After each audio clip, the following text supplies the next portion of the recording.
to Pastor.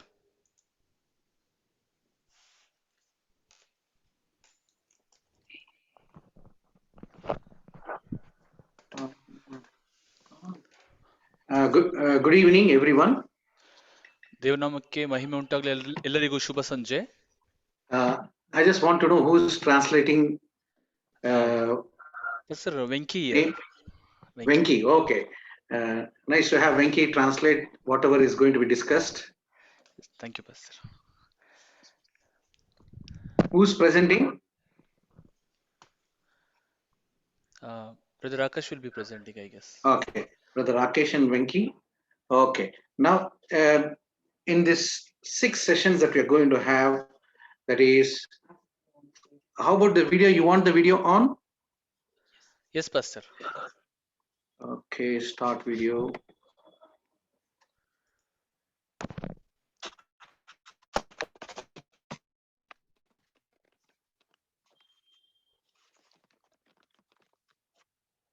Okay. Yes, Pastor. Is it okay? Yes, Pastor. Okay. Okay. So in the sessions that we are starting, from today till Saturday, we are going to discuss on various topics, but okay, how to do it. ಇಂದಿನಿಂದ ನಾವು ಶನಿವಾರದವರೆಗೂ ಅನೇಕ ವಿಚಾರಗಳ ಬಗ್ಗೆ ನಾವು ಕಲಿಯಲಿದ್ದೇವೆ. ಒಂದೊಂದಾಗಿ ನಾವು ಪ್ರತಿನಿತ್ಯ ಕಲಿತುಕೊಳ್ಳೋಣ.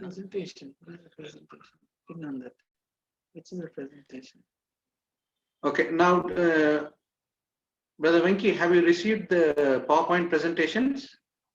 No, not yet, Pastor. I have sent it to Pastor Binu. Anyway, I have it with me. Possible, can you please share, Pastor, from your PC? Okay, 1 minute. Share screen. Okay.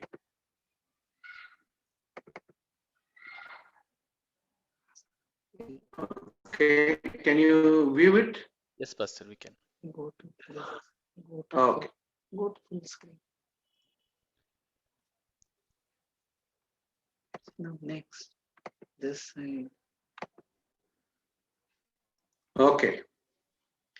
We're going to, actually it's like a seminar on the Christ Muslims should know. ನಾವು ಇದನ್ನು ಒಂದು ಸೆಮಿನಾರ್ನ ರೀತಿಯಲ್ಲಿ ಕಲಿಯಲಿದ್ದೇವೆ.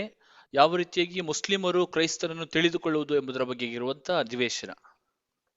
I know the topic may sound very interesting, ನಾವು ಕಲಿಯಲಿರುವಂತಹ it requires wholehearted cooperation, not only to learn. ನೋಡಿ, ನಾವು ಕಲಿಯಲಿರುವಂತಹ ವಿಷಯ ಬಹಳ ಆಸಕ್ತಿಕರವಾದದ್ದು. ಆದ ಕಾರಣ ನೀವೆಲ್ಲರೂ ಸಹ ನನಗೆ ಸಹಕರಿಸಬೇಕಾಗಿ ನಾನು ನಿಮ್ಮಲ್ಲಿ ಕೇಳ್ಕೊಳ್ಳುತ್ತೇನೆ.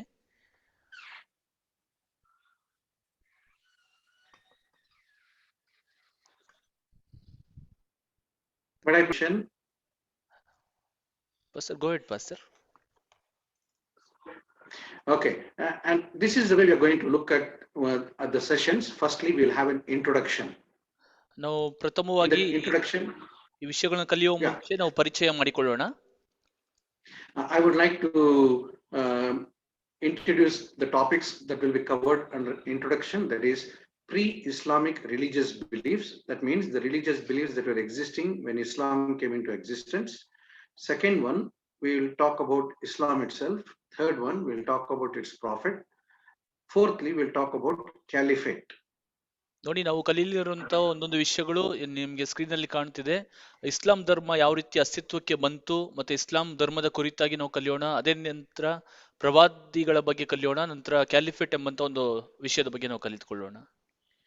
The reason why we are going in this order is, you will understand towards the end, why this order was essential. ನೋಡಿ, ನಾವು ಯಾಕೆ ಇದನ್ನು ನಾವು ಈ ಕ್ರಮಾನುಸಾರವಾಗಿ ಕಲಿಯುತ್ತಿದ್ದೇವೆ ಅಂದ್ರೆ, ಇದು ಪ್ರತಿಯೊಂದು ಕಾರ್ಯಗಳು ಎಷ್ಟು ಮುಖ್ಯ ಎಂಬುದನ್ನು ನಾವು ಕ್ರಮಾನುಸಾರವಾಗಿ ಕಲಿಯಲಿದ್ದೇವೆ.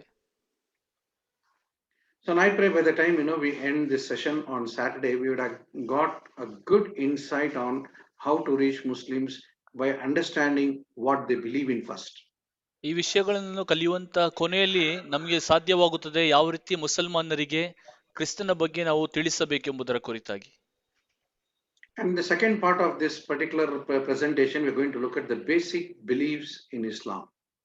ಎರಡನೇ ಕಾರ್ಯ ನಾವು ಕಲಿಯುವಂತದ್ದು ಇಸ್ಲಾಂ ಧರ್ಮದಲ್ಲಿರುವಂತಹ ಮೂಲಭೂತ ನಂಬಿಕೆಗಳು.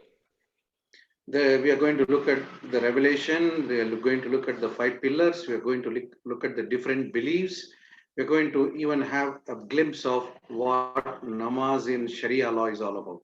ನಾವು ಕಲಿಯಲಿರುವಂತಹ ವಿಷಯಗಳೇನೆಂದ್ರೆ ಕುರಾನ್ ನಲ್ಲಿರುವಂತಹ ಪ್ರಕಟಣೆ, ನಂತರ ಇಸ್ಲಾಂ ಧರ್ಮದ 5 ಅಸ್ಥಿವಾರಗಳು, ನಂತರ ಇಸ್ಲಾಂ ಧರ್ಮದಲ್ಲಿರುವಂತಹ ನಂಬಿಕೆಗಳು, ಅದು ಮಾತ್ರವಲ್ಲದೆ ನಮಾಜ್ನ ಕುರಿತಾಗಿಯೂ ಕೆಲವು ಕಾರ್ಯಗಳನ್ನು ನಾವು ಕಲಿಯಲಿದ್ದೇವೆ.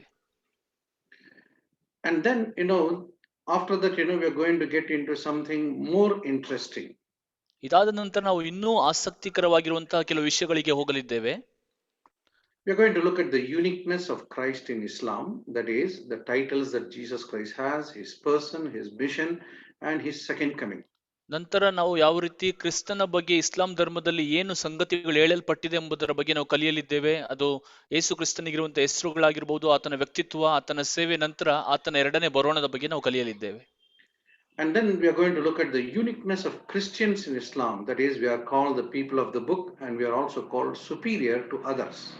ನಂತರ ನಾವು ಇಸ್ಲಾಂ ಧರ್ಮದಲ್ಲಿರುವಂತಹ ಕ್ರೈಸ್ತರ ಕುರಿತಾಗಿರುವಂತಹ ಸಂಗತಿಗಳನ್ನು ನಾವು ಕಲಿಯಲಿದ್ದೇವೆ. ಅದರಲ್ಲಿರುವಂತಹ ಪುಸ್ತಕಗಳಾಗಿರ್ಬೋದು, ಮುಖ್ಯ ವ್ಯಕ್ತಿಗಳ ಕುರಿತಾಗಿ ನಾವು ಕಲಿಯಲಿದ್ದೇವೆ. Then we are going to look at the uniqueness of Christian scriptures. ನಂತರ ಕ್ರೈಸ್ತ ಧರ್ಮಶಾಸ್ತ್ರದಲ್ಲಿರುವಂತಹ ವಿಶೇಷತೆಯ ಬಗ್ಗೆ ನಾವು ಕಲಿಯಲಿದ್ದೇವೆ. We are going to look at the Torah, that is the law, Zabur, the Psalms, Injil, the gospel. Tora, ಜಾಬೂರ್, ಇನ್ಜಿಲ್ ಎಂಬಂತಹ ಈ ಪುಸ್ತಕಗಳ ಬಗ್ಗೆ ನಾವು ಕಲಿಯಲಿದ್ದೇವೆ. And we are also going to look into the Islamic scripture itself, which says that these 3, that is the law, the Psalms, and gospel, are reliable and incorruptible. ನೋಡಿ, ಅದು ಮಾತ್ರವಲ್ಲದೆ ನಾವು ಇಸ್ಲಾಂ ಪುಸ್ತಕದಲ್ಲಿ ಬರೆಯಲ್ಪಟ್ಟಿರುವಂತಹ ಪುಸ್ತಕಗಳ ಬಗ್ಗೆ ಒಂದೊಂದಾಗಿ ನಾವು ಕಲಿಯಲಿದ್ದೇವೆ. And then we are going to look at the theological challenges that are there in Islam. ಅದು ಮಾತ್ರವಲ್ಲದೆ ಇಸ್ಲಾಂ ಧರ್ಮದಲ್ಲಿರುವಂತಹ ದೈವಿಕತ್ವದ ಒಂದು ಸವಾಲುಗಳು ಯಾವ ರೀತಿ ಇದೆ ಎಂಬುದರ ಬಗ್ಗೆ ನಾವು ಕಲಿಯೋಣ. They say Bible is corrupted. We are going to look into it. They say Jesus is not divine, that he is not God. We look into that. They say Jesus is not the Son of God. Jesus did not die. There are issues on Trinity, the Holy Spirit, and they say Ishmael is a sacrifice and not Isaac. ಅವರು ಹೇಳುವಂತಹ ಕಾರ್ಯಗಳೇನೆಂದ್ರೆ ಸತ್ಯವೇದವು ಅಷ್ಟು ಸರಿಯಾದದ್ದಲ್ಲ, ನಂತರ ಯೇಸು ಸ್ವಾಮಿ ದೇವರಲ್ಲ, ಯೇಸು ಸ್ವಾಮಿ ದೇವ ಕುಮಾರನಲ್ಲ, ಯೇಸು ಸ್ವಾಮಿ ಸಾಯಲಿಲ್ಲ, ಮತ್ತೆ ತ್ರಯೇಕತ್ವದಲ್ಲಿ ಅವ್ರಿಗೆ ಅಷ್ಟಾಗಿ ವಿವಾದಗಳುಂಟು, ಪವಿತ್ರಾತ್ಮನ ಬಗ್ಗೆ ಅನೇಕ ಸಂಗತಿಗಳು ವಿವಾದಿಸುತ್ತಾರೆ. ಈ ಕುರಿತಾಗಿ ನಾವು ಕಲಿತುಕೊಳ್ಳೋಣ.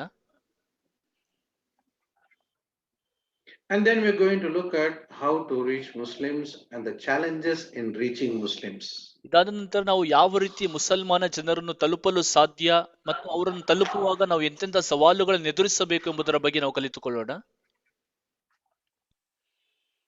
And finally we are going to do a follow-up and discipleship. ಅದಾದ ನಂತರ ನಾವು ಅವ್ರನ್ನ ಯಾವ ರೀತಿ ಪುನಃ ಅವರೊಟ್ಟಿಗೆ ಸಂಬಂಧವನ್ನು ಬೆಳೆಸಿಕೊಳ್ಳುವುದು, ನಂತರ ಅವ್ರನ್ನ ಶಿಷ್ಯತ್ವಕ್ಕೆ ಯಾವ ರೀತಿ ನಡೆಸುವುದು ಎಂಬುದರ ಬಗ್ಗೆ ನಾವು ಕಲಿತುಕೊಳ್ಳೋಣ. So by the end of the 6 sessions, you will have a good knowledge of how we can minister to Muslims, even both from Islam point of view and even from Bible point of view. ಈ 6 ವಿಷಯಗಳನ್ನು ಕಲಿತ ನಂತರ ಕೊನೆಯಲ್ಲಿ ನಮಗೆ ಸಾಧ್ಯವಾಗುತ್ತದೆ ಯಾವ ರೀತಿ ಮುಸಲ್ಮಾನ ಜನರನ್ನು ಸುಲಭವಾಗಿ ಸಂಧಿಸಲು ಸಾಧ್ಯ. 2 ರೀತಿಯಲ್ಲಿ, ಒಂದು ಮುಸಲ್ಮಾನರ ದೃಷ್ಟಿಕೋನದ ಪ್ರಕಾರ, ಅದೇ ರೀತಿಯಾಗಿ ಸತ್ಯವೇದದ ದೃಷ್ಟಿಕೋನದ ಪ್ರಕಾರ ಯಾವ ರೀತಿ ಅವ್ರನ್ನ ತಲುಪಲು ಸುಲಭವಾಗಿ ಸಾಧ್ಯ ಎಂಬುದನ್ನು ನಾವು ಕಲಿತುಕೊಳ್ಳೋಣ. So this is how we are going to look at, and I pray that we will remain connected, and so that we will learn from whatever that is there available for us. ಈಗ ನಾವು ಪ್ರತಿಯೊಂದು ಕಾರ್ಯಗಳನ್ನು ಒಂದೊಂದಾಗಿ ನಾವು ಕಲಿತುಕೊಳ್ಳೋಣ. ಇದರಿಂದಾಗಿ ನಾವು ಯಾವ ರೀತಿ ಮುಸಲ್ಮಾನರನ್ನು ಸಂಧಿಸಲು ಸುಲಭವಾಗಿ ಸಾಧ್ಯವಾಗುತ್ತದೆ. First topic that we are going to look at is the pre-Islamic religious. ನಾವು ಮೊದಲನೇ ವಿಷಯ ಕಲಿಯುವಂತದ್ದು. The reason I have placed like this is, as we go through itself, we'll get some. Okay, as we go through these slides, you'll get a good understanding of even the very order that it has been arranged, so that you will also come to realize what are the flaws that are already existing even in Islamic faith itself. ನೋಡಿ ಯಾವ ರೀತಿಯಾಗಿ ಇಸ್ಲಾಂ ಧರ್ಮದಲ್ಲಿ ಈಗಾಗಲೇ ಅಸ್ತಿತ್ವದಲ್ಲಿರುವಂತಹ ಸಂಗತಿ ಏನು ಎಂಬುದನ್ನು ನಾವು ಈ ಕೊಟ್ಟಿರುವಂತಹ ಸ್ಲೈಡ್ ನ ನೀವು ನೋಡೋದಾದ್ರೆ ಸುಲಭವಾಗಿ ಅರ್ಥ ಮಾಡಿಕೊಳ್ಳಲು ಸಾಧ್ಯವಾಗುತ್ತದೆ. Okay, another thing I would like to tell you is, you can use the material that is being made available, but make sure that you use it responsibly. ನೋಡಿ ನಿಮಗೆ ಕೊಟ್ಟಿರುವಂತ ಒಂದೊಂದು ಸಂಗತಿಗಳನ್ನು ನೀವು ಉಪಯೋಗಿಸಬೇಕಾಗಿ ನಾನು ಕೇಳ್ಕೊಳ್ತೇನೆ, ಆದ್ರೆ ಇದನ್ನು ಉಪಯೋಗಿಸುವಾಗ ಜವಾಬ್ದಾರಿಯುತವಾಗಿ ಇದನ್ನು ಉಪಯೋಗಿಸಿರಿ. Because the reason is sometimes, if you don't use it properly, you'll end up in more problems. ಯಾಕಂದ್ರೆ ಈ ಕೊಡಲ್ಪಟ್ಟಿರುವಂತಹ ಸಂಗತಿಗಳನ್ನು ನೀವು ಸರಿಯಾದ ವಿಧದಲ್ಲಿ ಉಪಯೋಗಿಸದೆ ಹೋದರೆ ಕೊನೆಗೆ ಯಾವ್ದಾದ್ರೂ ಸಮಸ್ಯೆಯಲ್ಲಿ ಹೋಗಿ ನಿಲ್ಲುತ್ತೀರಾ. So we're going to get into the first aspect, that is pre-Islamic religious groups. ಮೊದಲನೇ ವಿಷಯ, ನಾವು ಕ್ರೈಸ್ತ ಧರ್ಮದಲ್ಲಿ ಈಗಾಗಲೇ ಅಸ್ತಿತ್ವದಲ್ಲಿರುವಂತಹ ಗುಂಪುಗಳ ಕುರಿತಾಗಿ ನಾವು ಕಲಿತುಕೊಳ್ಳೋಣ. Pre-Islamic. ಇಸ್ಲಾಂ ಧರ್ಮಕ್ಕಿಂತ ಮುಂಚೆ ಇದ್ದಂತ ಗುಂಪುಗಳು. Islam was born as a new religion among polytheists and in a world influenced and dominated by different forms of Christianity.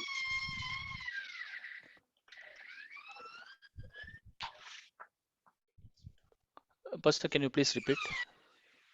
Islam was born, I'm just going through the PowerPoint presentation.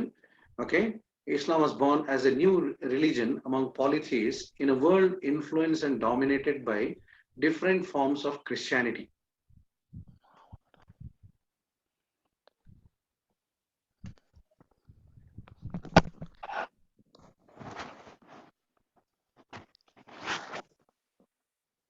Are you able to view the PowerPoint presentation? Yes, Pastor.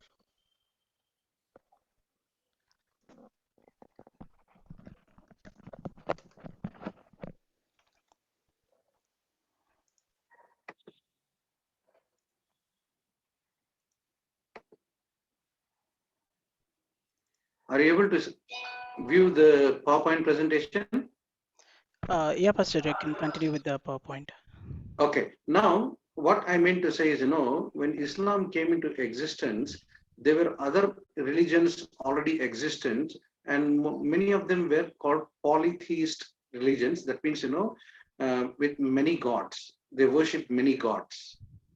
ನೋಡಿ, ಇಸ್ಲಾಂ ಧರ್ಮವು ಬರುವುದಕ್ಕಿಂತ ಮುಂಚಿತವಾಗಿ ನಾವು ನೋಡೋದಾದ್ರೆ ಅನೇಕರು ಈ ಬಹು ದೇವತಾಗಳು ಇತ್ತು ಎಂಬುದಾಗಿರುವಂತಹ ಒಂದು ಕಾರ್ಯಗಳನ್ನು ಸಹ ನಾವು ನೋಡಬಹುದು. But it was also dominated by different Christian sects also, like Monophysites, Nestorians, and Arianism.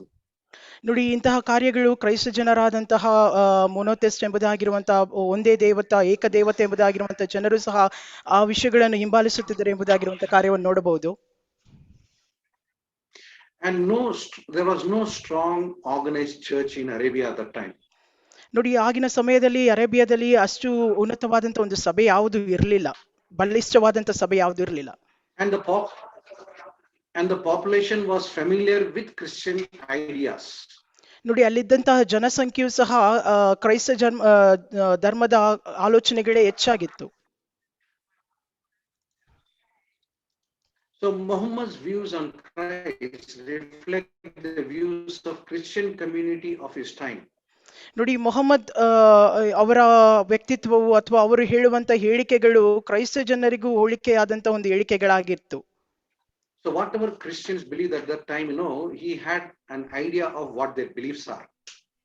ನೋಡಿ, ಆ ಸಮಯದಲ್ಲಿ ಕ್ರೈಸ್ತ ಜನರು ಯಾವುದನ್ನೆಲ್ಲ ನಂಬುತ್ತಿದ್ದರು ಎಂಬುದಾಗಿರುವಂತ ಕಾರ್ಯವನ್ನು ಸಹ ನಾವು ನೋಡಬಹುದು. In fact, Muhammad is asked to approach the people of the book. Christians are called the people of the book.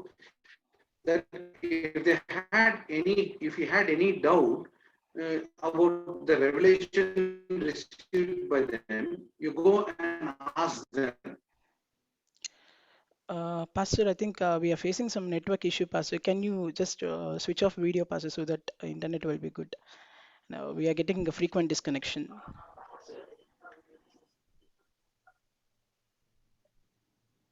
Yeah. Okay, you want me to switch off the video? Yeah, Pastor, actually I'm getting frequently disconnected. Yeah. Is it okay now? Better, Pastor.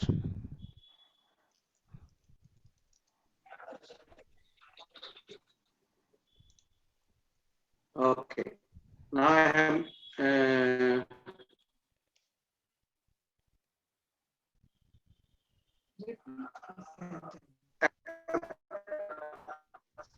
okay.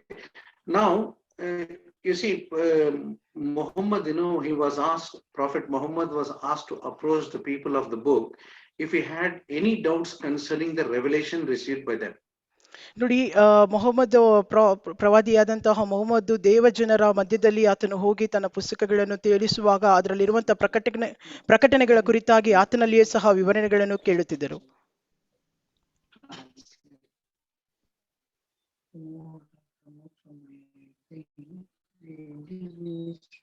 Use my data. Use my data.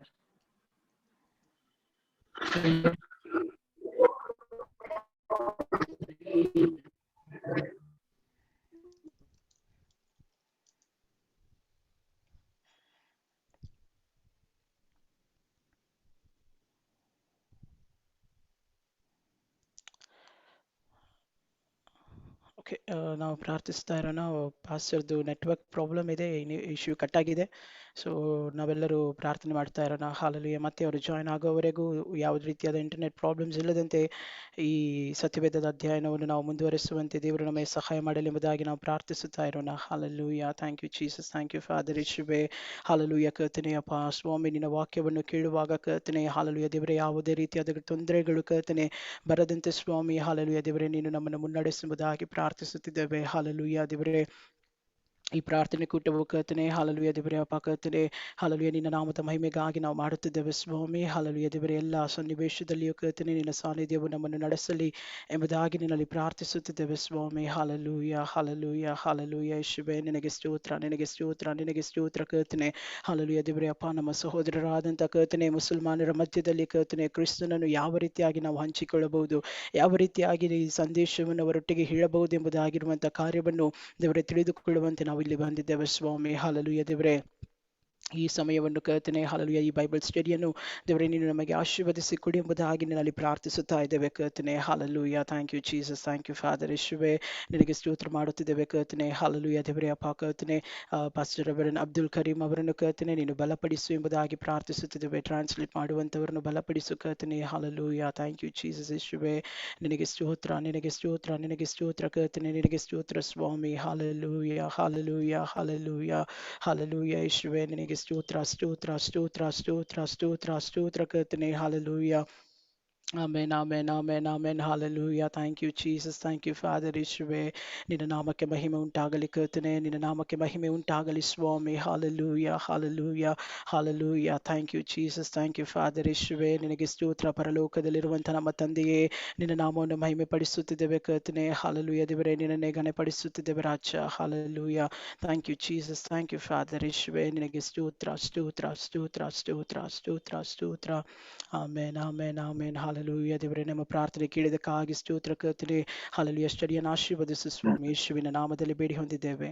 Amen amen. Pastor, you can continue, Pastor. Yes, I will start again, especially the second. You do it like this one. No, the other one, not this one. Not this one.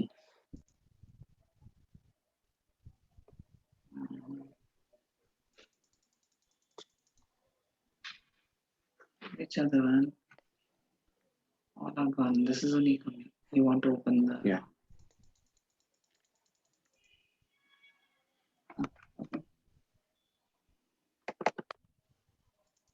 That is schedule. This one. This one. Okay. You just stop from here.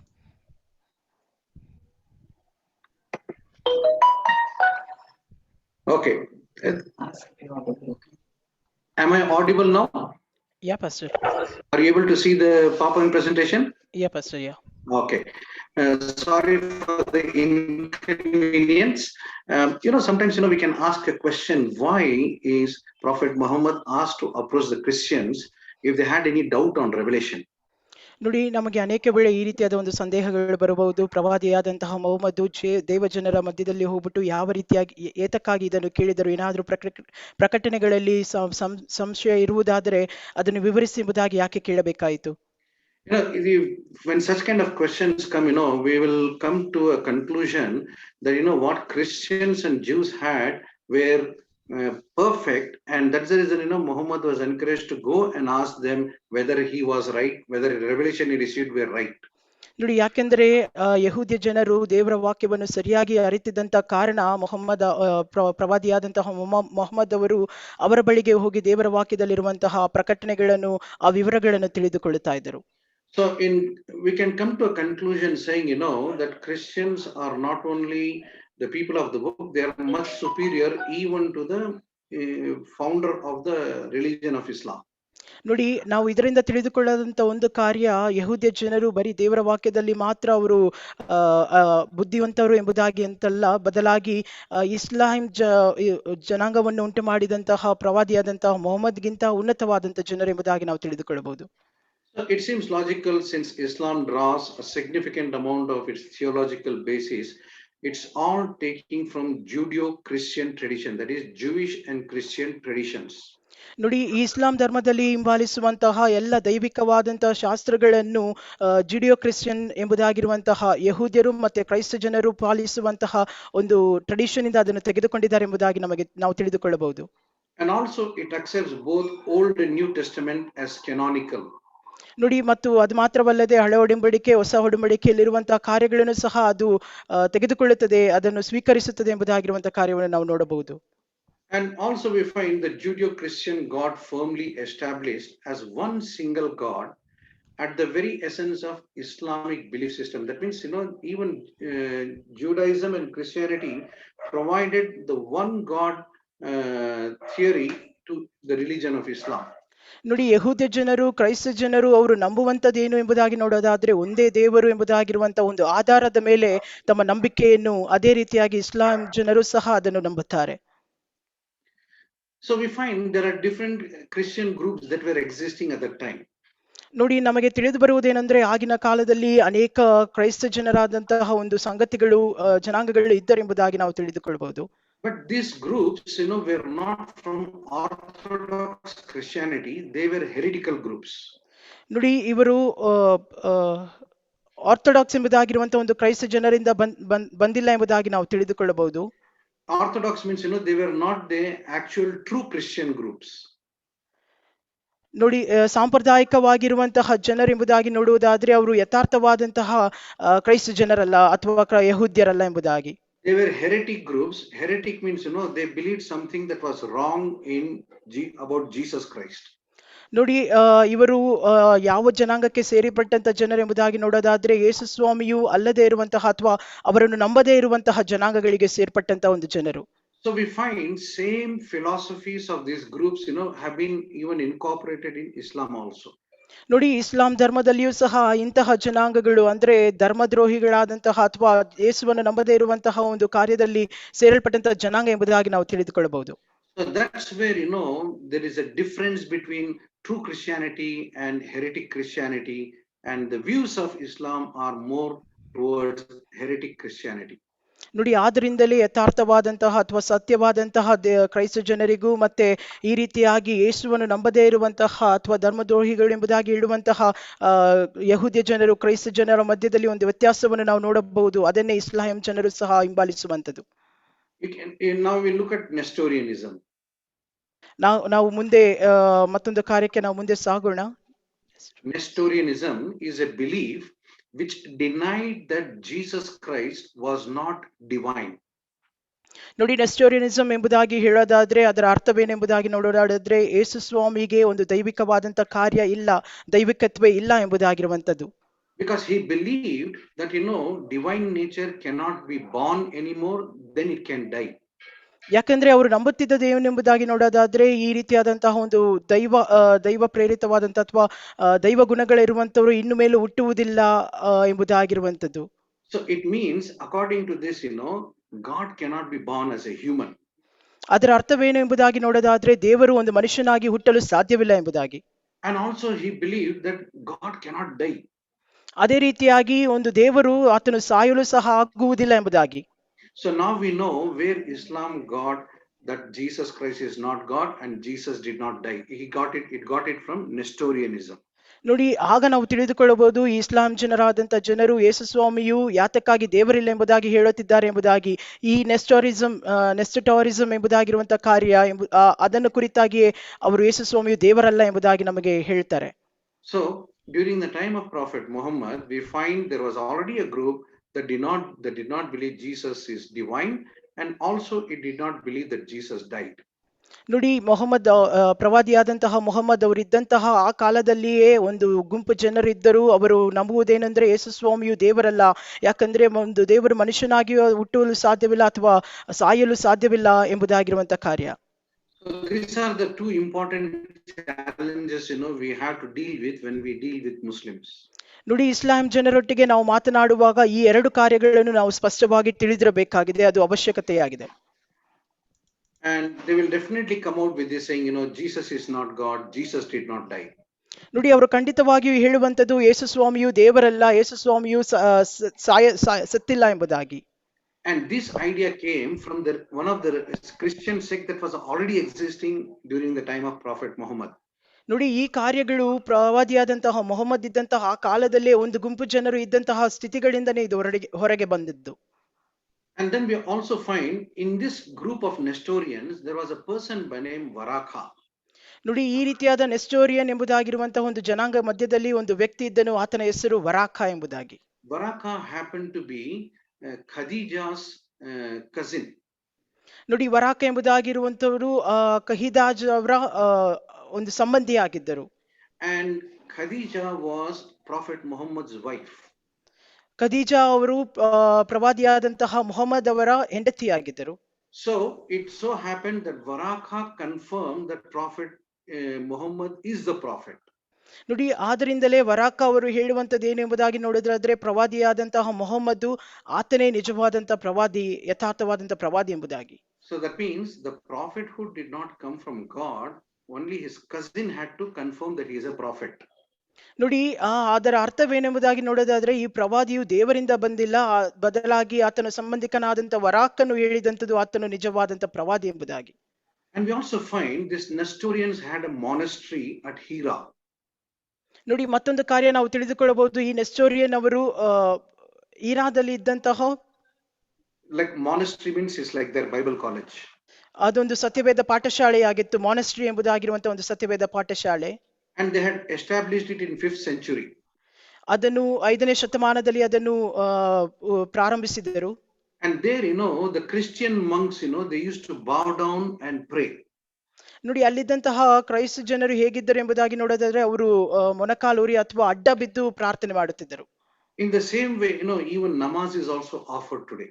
ನೋಡಿ, ಅದೇ ರೀತಿಯಾಗಿ ಈಗ ನಾವು ನೋಡುವಂತ ನಮಾಜು ಸಹ ಇದೆ ಎಂಬುದಾಗಿ ನಾವು ತಿಳಿದುಕೊಳ್ಳಬಹುದು. So that means we are having so many things that are coming from various groups, and we don't know whether it is actually a revelation from God. ನೋಡಿ, ಅನೇಕ ರೀತಿಯಾದಂತಹ ಕಾರ್ಯದಿಂದ, ಅನೇಕ ರೀತಿಯಾದಂತಹ ಸ್ಥಳಗಳಿಂದ ಈ ರೀತಿಯಾದ ಕಾರ್ಯಗಳು ಬರೋದ್ರಿಂದ ನಾವು ಇಂತಹ ಕಾರ್ಯಗಳು ದೇವರಿಂದನೇ ಬಂದಿದ್ದ ಎಂಬುದಾಗಿರುವಂತದನ್ನು ಅರ್ಥ ಮಾಡಿಕೊಳ್ಳಲು ಸಾಧ್ಯವಿಲ್ಲ. It can be just a coincidence. These things are happening. ನೋಡಿ, ಇದು ಯಥಾರ್ಥವಾಗಿ ಆಗಾಗ ನಡೆಯುವಂತಹ ಒಂದು ಕೋಇನ್ಸಿಡೆನ್ಸ್ ಆಗಿರಬಹುದು. And also we find there was another group called Basilites. They are also Christian. ನೋಡಿ, ಅಂತಹ ಇಸ್ಲಾಂ ಮಾರ್ಗವು ಬರುವುದಕ್ಕಿಂತ ಮುಂಚಿತವಾಗಿ ಮತ್ತೊಂದು ಜನಾಂಗವಿತ್ತು. ಆ ಜನಾಂಗದ ಹೆಸರು ಬಸಿಲಿಡೀಸ್ ಎಂಬುದಾಗಿ. And this Basilites, they believe that Jesus did not die on the cross. ಈ ಬಸಿಲಿಡಿಯ ಜನಾಂಗದವರು ಹೇಳುವುದೇನೆಂದರೆ ಯೇಸು ಸ್ವಾಮಿಯು ಆತನು ಕ್ರೂಜೆಯ ಮೇಲೆ ಅಥವಾ ಶಿಲುಬೆಯ ಮೇಲೆ ಸತ್ತಿಲ್ಲ ಎಂಬುದಾಗಿ. But Simon the Cyrene died on the cross. ಅದಕ್ಕಿಂತ ಬದಲಾಗಿ ಯೇಸು ಸ್ವಾಮಿಗೆ ಬದಲಾಗಿ ಸಿಮೋನನ್ ಎಂಬುದಾಗಿರುವಂತಹ ಒಂದು ವ್ಯಕ್ತಿಯು ಸತ್ತನು ಎಂಬುದಾಗಿ. They say the image of Jesus Christ came on Simon the Cyrene, so Simon the Cyrene was taken and hung on the cross. ನೋಡಿ, ಯೇಸು ಸ್ವಾಮಿಯ ಒಂದು ಸ್ವರೂಪವು ಸೀಮೋನನ ಮೇಲೆ ಬಂದಾಗ ಆ ಸೀಮೋನನು ಶಿಲುಬೆಯ ಮೇಲೆ ಹಾಕಿ ಆತನು ಪ್ರಾಣ ಬಿಟ್ಟನು ಎಂಬುದಾಗಿ. So that's why Muslims will argue Jesus did not die on the cross, someone else died in place of Jesus. ನೋಡಿ, ಆದ್ದರಿಂದಲೇ ಇಸ್ಲಾಮಿಕ ಜನದವರು ನಮ್ಮೊಟ್ಟಿಗೆ ಒಂದು ವಾಗ್ವಾದ ಮಾಡ್ತಾರೆ. ಏನೆಂಬುದಾಗಿ ನೋಡಿದ್ರೆ ಯೇಸು ಸ್ವಾಮಿ ಶಿಲುಬೆ ಇಳಿಸುತ್ತಿಲ್ಲ, ಆತನಿಗೆ ಬದಲಾಗಿ ಮತ್ತೊಂದು ವ್ಯಕ್ತಿಯು ಶಿಲುಬೆಗೆ ಹಾಕಲ್ಪಟ್ಟನು ಎಂಬುದಾಗಿ. They say that he was taken away from earth to heaven by God. ನೋಡಿ ಅವರು ಹೇಳುವಂತದ್ದು ಏನೆಂಬುದಾಗಿ ನೋಡಿದ್ರೆ ಯೇಸು ಸ್ವಾಮಿಯನ್ನು ಹಾಗೆಯೇ ತೆಗೆದುಕೊಂಡರು ಎಂಬುದಾಗಿ. And then we had another group called as monophysites. ನೋಡಿ ಮತ್ತೊಂದು ಒಂದು ಗುಂಪಿದ್ದರು, ಅವರ ಹೆಸರು ಮೋನೋಫಿಸೈಟ್ಸ್ ಎಂಬುದಾಗಿ. So they believed that Jesus could not be true God and he is not able to earn a salvation. ನೋಡಿ ಅವರು ಹೇಳುವಂತ ಕಾರ್ಯವೇನೆಂದರೆ ಯೇಸು ಸ್ವಾಮಿಯು ನಿಜವಾದಂತ ದೇವರಿಲ್ಲ, ಆ ಯೇಸು ಸ್ವಾಮಿ ಮುಖಾಂತರವಾಗಿ ನಮಗೆ ರಕ್ಷಣೆಯೂ ಸಿಗುವುದಿಲ್ಲ ಎಂಬುದಾಗಿ. So that's the reason Muslims also argue, saying, there is no need for God to die for our sins. We should do good works so that, we can get to heaven by our good deeds. ನೋಡಿ ಆದ್ದರಿಂದಲೇ ಮುಸಲ್ಮಾನರ ಜನರು ಹೇಳುವಂತದ್ದು, ನಮ್ಮನ್ನು ರಕ್ಷಿಸುವಂತೆ ಯಾವ ದೇವರು ಬೇಕಾಗಿಲ್ಲ, ಬದಲಾಗಿ ನಾವು ಒಳ್ಳೆ ಕಾರ್ಯಗಳನ್ನು ಸತ್ಕಾರ್ಯಗಳನ್ನು ಮಾಡುವಾಗ ನಾವೇ ರಕ್ಷಣೆ ಹೊಂದಿಕೊಳ್ಳಲು ಸಾಧ್ಯ ಎಂಬುದಾಗಿ ಹೇಳ್ತಾರೆ. And then we find, there is another group called as Arianism. ನೋಡಿ ಮತ್ತೊಂದು ಗುಂಪನ್ನು ನಾವು ನೋಡಬಹುದು, ಆ ಜನಾಂಗದ ಹೆಸರು ಏರಿಯನಿಸಂ ಎಂಬುದಾಗಿ. So Arius believed that God the Son was at one point created by God the Father. ನೋಡಿ ಆ ಏರಿಯಸ್ ಎಂಬುದಾಗಿರುವಂತ ಒಂದು ಬಿಷಪ್ ಅನ್ನು ಹೇಳುವಂತ ಕಾರ್ಯ ಏನೆಂಬುದಾಗಿ ನೋಡೋದಾದ್ರೆ, ದೇವಕುಮಾರನು ದೇವರಿಂದ ಸೃಷ್ಟಿಸಲ್ಪಟ್ಟಂತ ಒಂದು ವ್ಯಕ್ತಿ ಎಂಬುದಾಗಿ. That means there was a time Jesus did not exist, but he was created by God. ಅದರ ಅರ್ಥವೇನೆಂಬುದಾಗಿ ನೀವು ನೋಡೋದಾದ್ರೆ, ಯೇಸು ಸ್ವಾಮಿಯು ಆತನು ಇರಲಿಲ್ಲ, ಬದಲಾಗಿ ದೇವರಿಂದ ಸೃಷ್ಟಿಸಲ್ಪಟ್ಟಂತ ಒಂದು ವ್ಯಕ್ತಿ ಎಂಬುದಾಗಿ ಹೇಳ್ತಾರೆ. So that shows, Jesus is not eternal.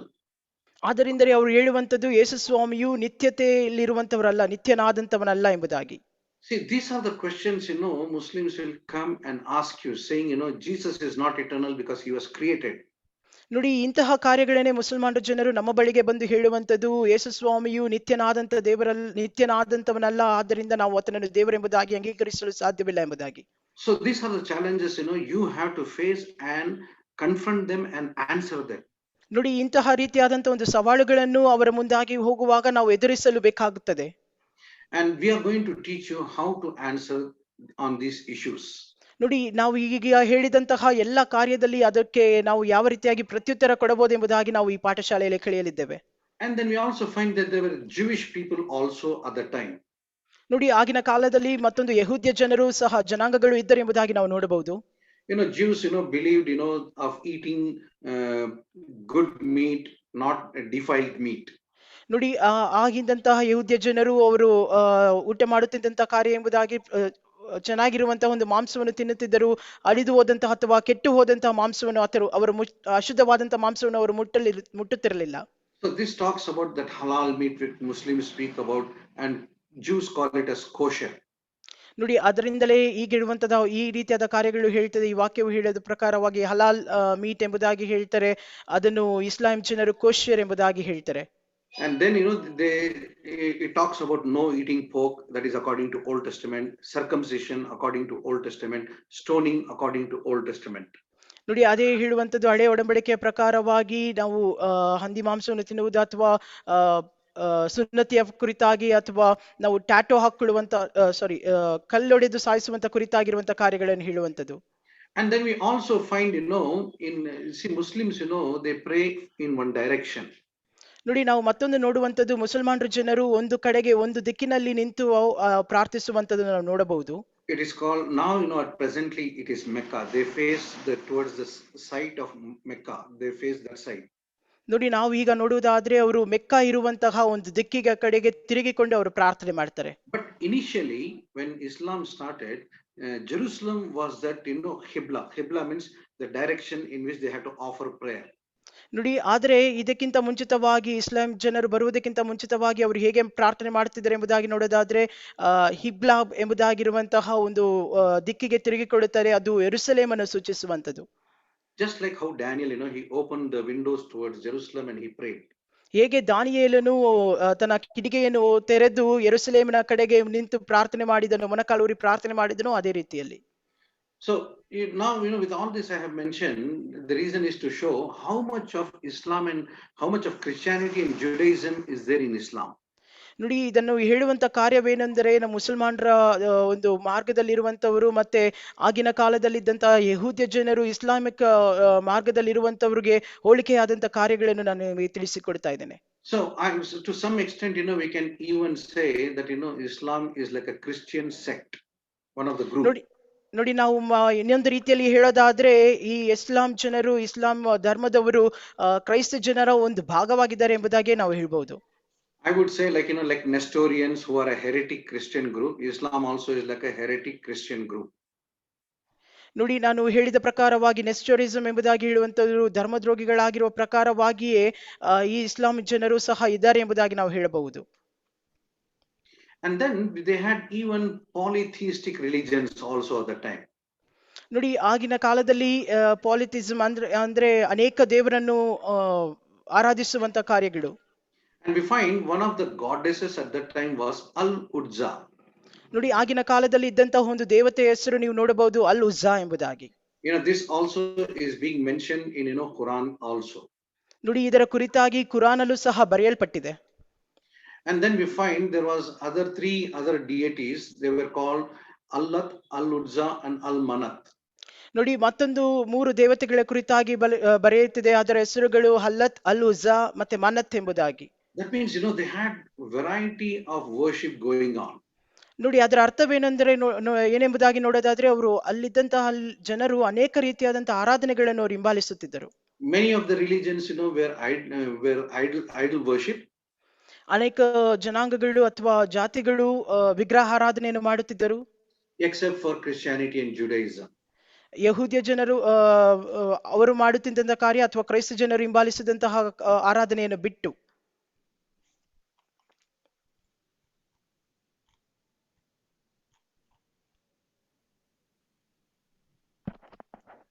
Pastor? And then we find even the word hello. Yeah, Pastor. Even the very word Allah that is there for God, it predates Islam, because even Prophet Muhammad's father's name also ended with Abdullah. ನೋಡಿ ಈಗ ಮುಸಲ್ಮಾನರು ಜನರು ಕರೆಯುವಂತ ಈ ಅಲ್ಲಾ ಎಂಬುದಾಗಿ ಹೇಳುವಂತ ದೇವರ ಹೆಸರು ನಾವು ನೋಡೋದಾದ್ರೆ ಮೊಹಮ್ಮದ್ ಅವರ ತಂದೆ ಅವರ ಹೆಸರಿನಲ್ಲಿ ಬರುವಂತದ್ದು ಮೊಹಮ್ಮದ್ ಅಬ್ದುಲ್ ಅಲ್ಲಾ ಎಂಬುದಾಗಿ. That means it's not that Muhammad introduced Allah. Allah's name was already existing before. ನೋಡಿ ಅದರ ಅರ್ಥ ನಾವು ನೋಡೋದಾದ್ರೆ ಈ ಅಲ್ಲಾ ಎಂಬುದಾಗಿರುವಂತ ಹೆಸರು ಈಗಾಗಲೇ ಮೊದಲೇ ಇತ್ತು ಎಂಬುದಾಗಿ. That means to show that there is nothing new that Prophet Muhammad is introducing. He just said no more idol worship. We will have only one God worship. ನೋಡಿ ಅದರ ಏನೆಂಬುದಾಗಿ ನೋಡೋದಾದ್ರೆ ಮೊಹಮ್ಮದ್ ಅವರು ಹೊಸದಾಗಿ ಯಾವುದನ್ನು ಸೃಷ್ಟಿ ಮಾಡಲಿಲ್ಲ. ಈಗಾಗಲೇ ಇದ್ದಿದ್ದನ್ನೇ ಹೇಳುತ್ತಿರುವಂತ ಕಾರ್ಯ, ನಾವು ಒಂದೇ ದೇವರನ್ನು ಆರಾಧಿಸೋಣ ಎಂಬುದಾಗಿ ಅವರು ಹೇಳುತ್ತಂತ ಕಾರ್ಯ. Okay, now I would also like to give you time towards the end to ask any questions pertaining to what we have discussed. ನೋಡಿ ನಾವು ಕೊನೆಯ ಸಮಯದಲ್ಲಿ ಈಗ ನಾವು ನೋಡಿದಂತ ಕಾರ್ಯಗಳಲ್ಲಿ ನಿಮಗೆ ಏನಾದರೂ ಒಂದು ಸಂದೇಹಗಳಿದ್ರೆ ಅಥವಾ ಪ್ರಶ್ನೆಗಳಿದ್ರೆ ನೀವು ಕೇಳಬಹುದು. ನಾವು ಅದಕ್ಕಾಗಿ ಸಮಯವನ್ನು ಕೊಡ್ತೇವೆ. Okay, now we have looked at the background of other religions during the time of Islam. ನೋಡಿ ಇಸ್ಲಾಂ ಜನರು ಇದ್ದಂತಹ ದಿನಗಳಲ್ಲಿ ಇದ್ದಂತಹ ಕೆಲವೊಂದು ಆರಾಧನೆಗಳ ಕುರಿತಾಗಿ ಅಥವಾ ಜನಾಂಗಗಳ ಕುರಿತಾಗಿ ನಾವು ನೋಡಿದೆವು. So there is some level of logical conclusion we can make. ನೋಡಿ ಇವೆಲ್ಲ ತಿಳಿದುಕೊಳ್ಳುವಾಗ ನಾವು ಕೊನೆಯಲ್ಲಿ ಒಂದು ಅಂತರಕ್ಕೆ ಒಂದು ಕನ್ಕ್ಲೂಷನ್ಗೆ ನಾವು ಬರಬಹುದು. That Islam is nothing new, but all the existing religion that were there, they all contributed toward the emergence of Islam. ನೋಡಿ ಇಸ್ಲಾಂ ಜನಾಂಗ ಎಂಬುದಾಗಿ ನೀವು ನೋಡೋದಾದ್ರೆ ಅದು ಯಾವುದು ಹೊಸದಾಗಿ ಸೃಷ್ಟಿಸಲ್ಪಡಲಿಲ್ಲ, ಬದಲಾಗಿ ಆಗಿನ ಕಾಲದಲ್ಲಿ ಇದ್ದಂತಹ ಅನೇಕ ಧರ್ಮಗಳನ್ನು ಒಳಗೊಂಡಿರುವಂತ ಕಾರ್ಯವು ಇಸ್ಲಾಂ ಎಂಬುದಾಗಿ. So with that in background, we will look into what Islam is all about. ನೋಡಿ ಇವೆಲ್ಲವನ್ನು ನಾವು ನೋಡುವಾಗ ಇಸ್ಲಾಂ ಅಥವಾ ಇಸ್ಲಾಂ ಧರ್ಮ ಎಂಬುದಾಗಿ ನಾವು ಏನೆಂಬುದಾಗಿ ತಿಳಿದುಕೊಳ್ಳಲು ಸಾಧ್ಯವಾಗ್ತದೆ. Amen. Now I would like to request Brother Venki to let me know, say for example, if you have another half an hour, just give me reminder half an hour is there. If you say 40 minutes is there, give me a reminder of 40 minutes. Otherwise, I'll keep going on. Okay. Yeah, Pastor. Okay. Okay. So now we're going to look at Islam. Islam is a monotheistic religion of Middle East. Monotheistic means single one God. ನೋಡಿ ಇಸ್ಲಾಂ ಜನಾಂಗ ಎಂಬುದಾಗಿ ನೋಡೋದಾದ್ರೆ ಅವರು ಏಕದೇವತೆನಲ್ಲಿ ವಿಶ್ವಾಸ ಇಟ್ಟಂತಹ ಒಂದು ಜನರಾಗಿದ್ದರು. And it's also an Abrahamic religion. ಅದು ಅಬ್ರಹಾಮನ ಒಂದು ಜನಾಂಗವೂ ಆಗಿತ್ತು. The meaning of Islam is submission to the will of God or Allah. ನೋಡಿ, ಇಸ್ಲಾಂ ಎಂಬುದಾಗಿರುವಂತಹ ಅರ್ಥ ಏನೆಂಬುದಾಗಿ ನೋಡೋದಾದ್ರೆ ನಾವು ದೇವರ ಚಿತ್ತಕ್ಕೆ ನಮ್ಮನ್ನು ವಿಧೇಯರಾಗಿ ಅಥವಾ ಸಮರ್ಪಿಸುವಂತದ್ದು ಎಂಬುದಾಗಿ. That means there is no free will. You have to submit to the will of God. What God says you have to do. There is no, you can't do anything on your own free will. ನೋಡಿ, ಅದರ ಅರ್ಥವೇನೆಂಬುದಾಗಿ ನೋಡೋದಾದ್ರೆ ನಾವು ನಮ್ಮಷ್ಟಿಗೆ ನಮ್ಮ ಚಿತ್ತದ ಪ್ರಕಾರವಾಗಿ ನಾವು ಯಾವುದನ್ನು ಮಾಡಲು ಸಾಧ್ಯವಿಲ್ಲ. ಬದಲಾಗಿ ದೇವರು ಏನನ್ನು ಹೇಳುತ್ತಾನೋ ಅಥವಾ ದೇವರ ಚಿತ್ತ ಏನಿದೆಯೋ ಅದಕ್ಕೆ ನಾವು ವಿಧೇಯರಾಗಬೇಕೆಂಬುದಾಗಿ. There are 1.5 billion adherents. That means 150 crore people are there in Islamic faith. ನೋಡಿ, ಇಸ್ಲಾಂ ನಂಬಿಕೆಯಲ್ಲಿ ನಾವು ನೋಡಬಹುದು 1.5 ಬಿಲಿಯನ್ ಇರುವಂತಹ ಜನರು ಇದನ್ನು ಹಿಂಬಾಲಿಸುತ್ತಿದ್ದಾರೆ ಅಥವಾ ಪಾಲಿಸುತ್ತಿದ್ದಾರೆ ಎಂಬುದಾಗಿ. And the followers are called Muslims. ಅದನ್ನು ಹಿಂಬಾಲಿಸುವಂತ ಜನರನ್ನೇ ನಾವು ಮುಸಲ್ಮಾನರು ಎಂಬುದಾಗಿ ಕರೆಯುವಂತದ್ದು. And they worship one God whose name is Allah. ನೋಡಿ, ಅವರು ಆರಾಧಿಸುವಂತಹ ಒಂದೇ ದೇವರು, ಆ ದೇವರ ಹೆಸರು ಅಲ್ಲಾ ಎಂಬುದಾಗಿ.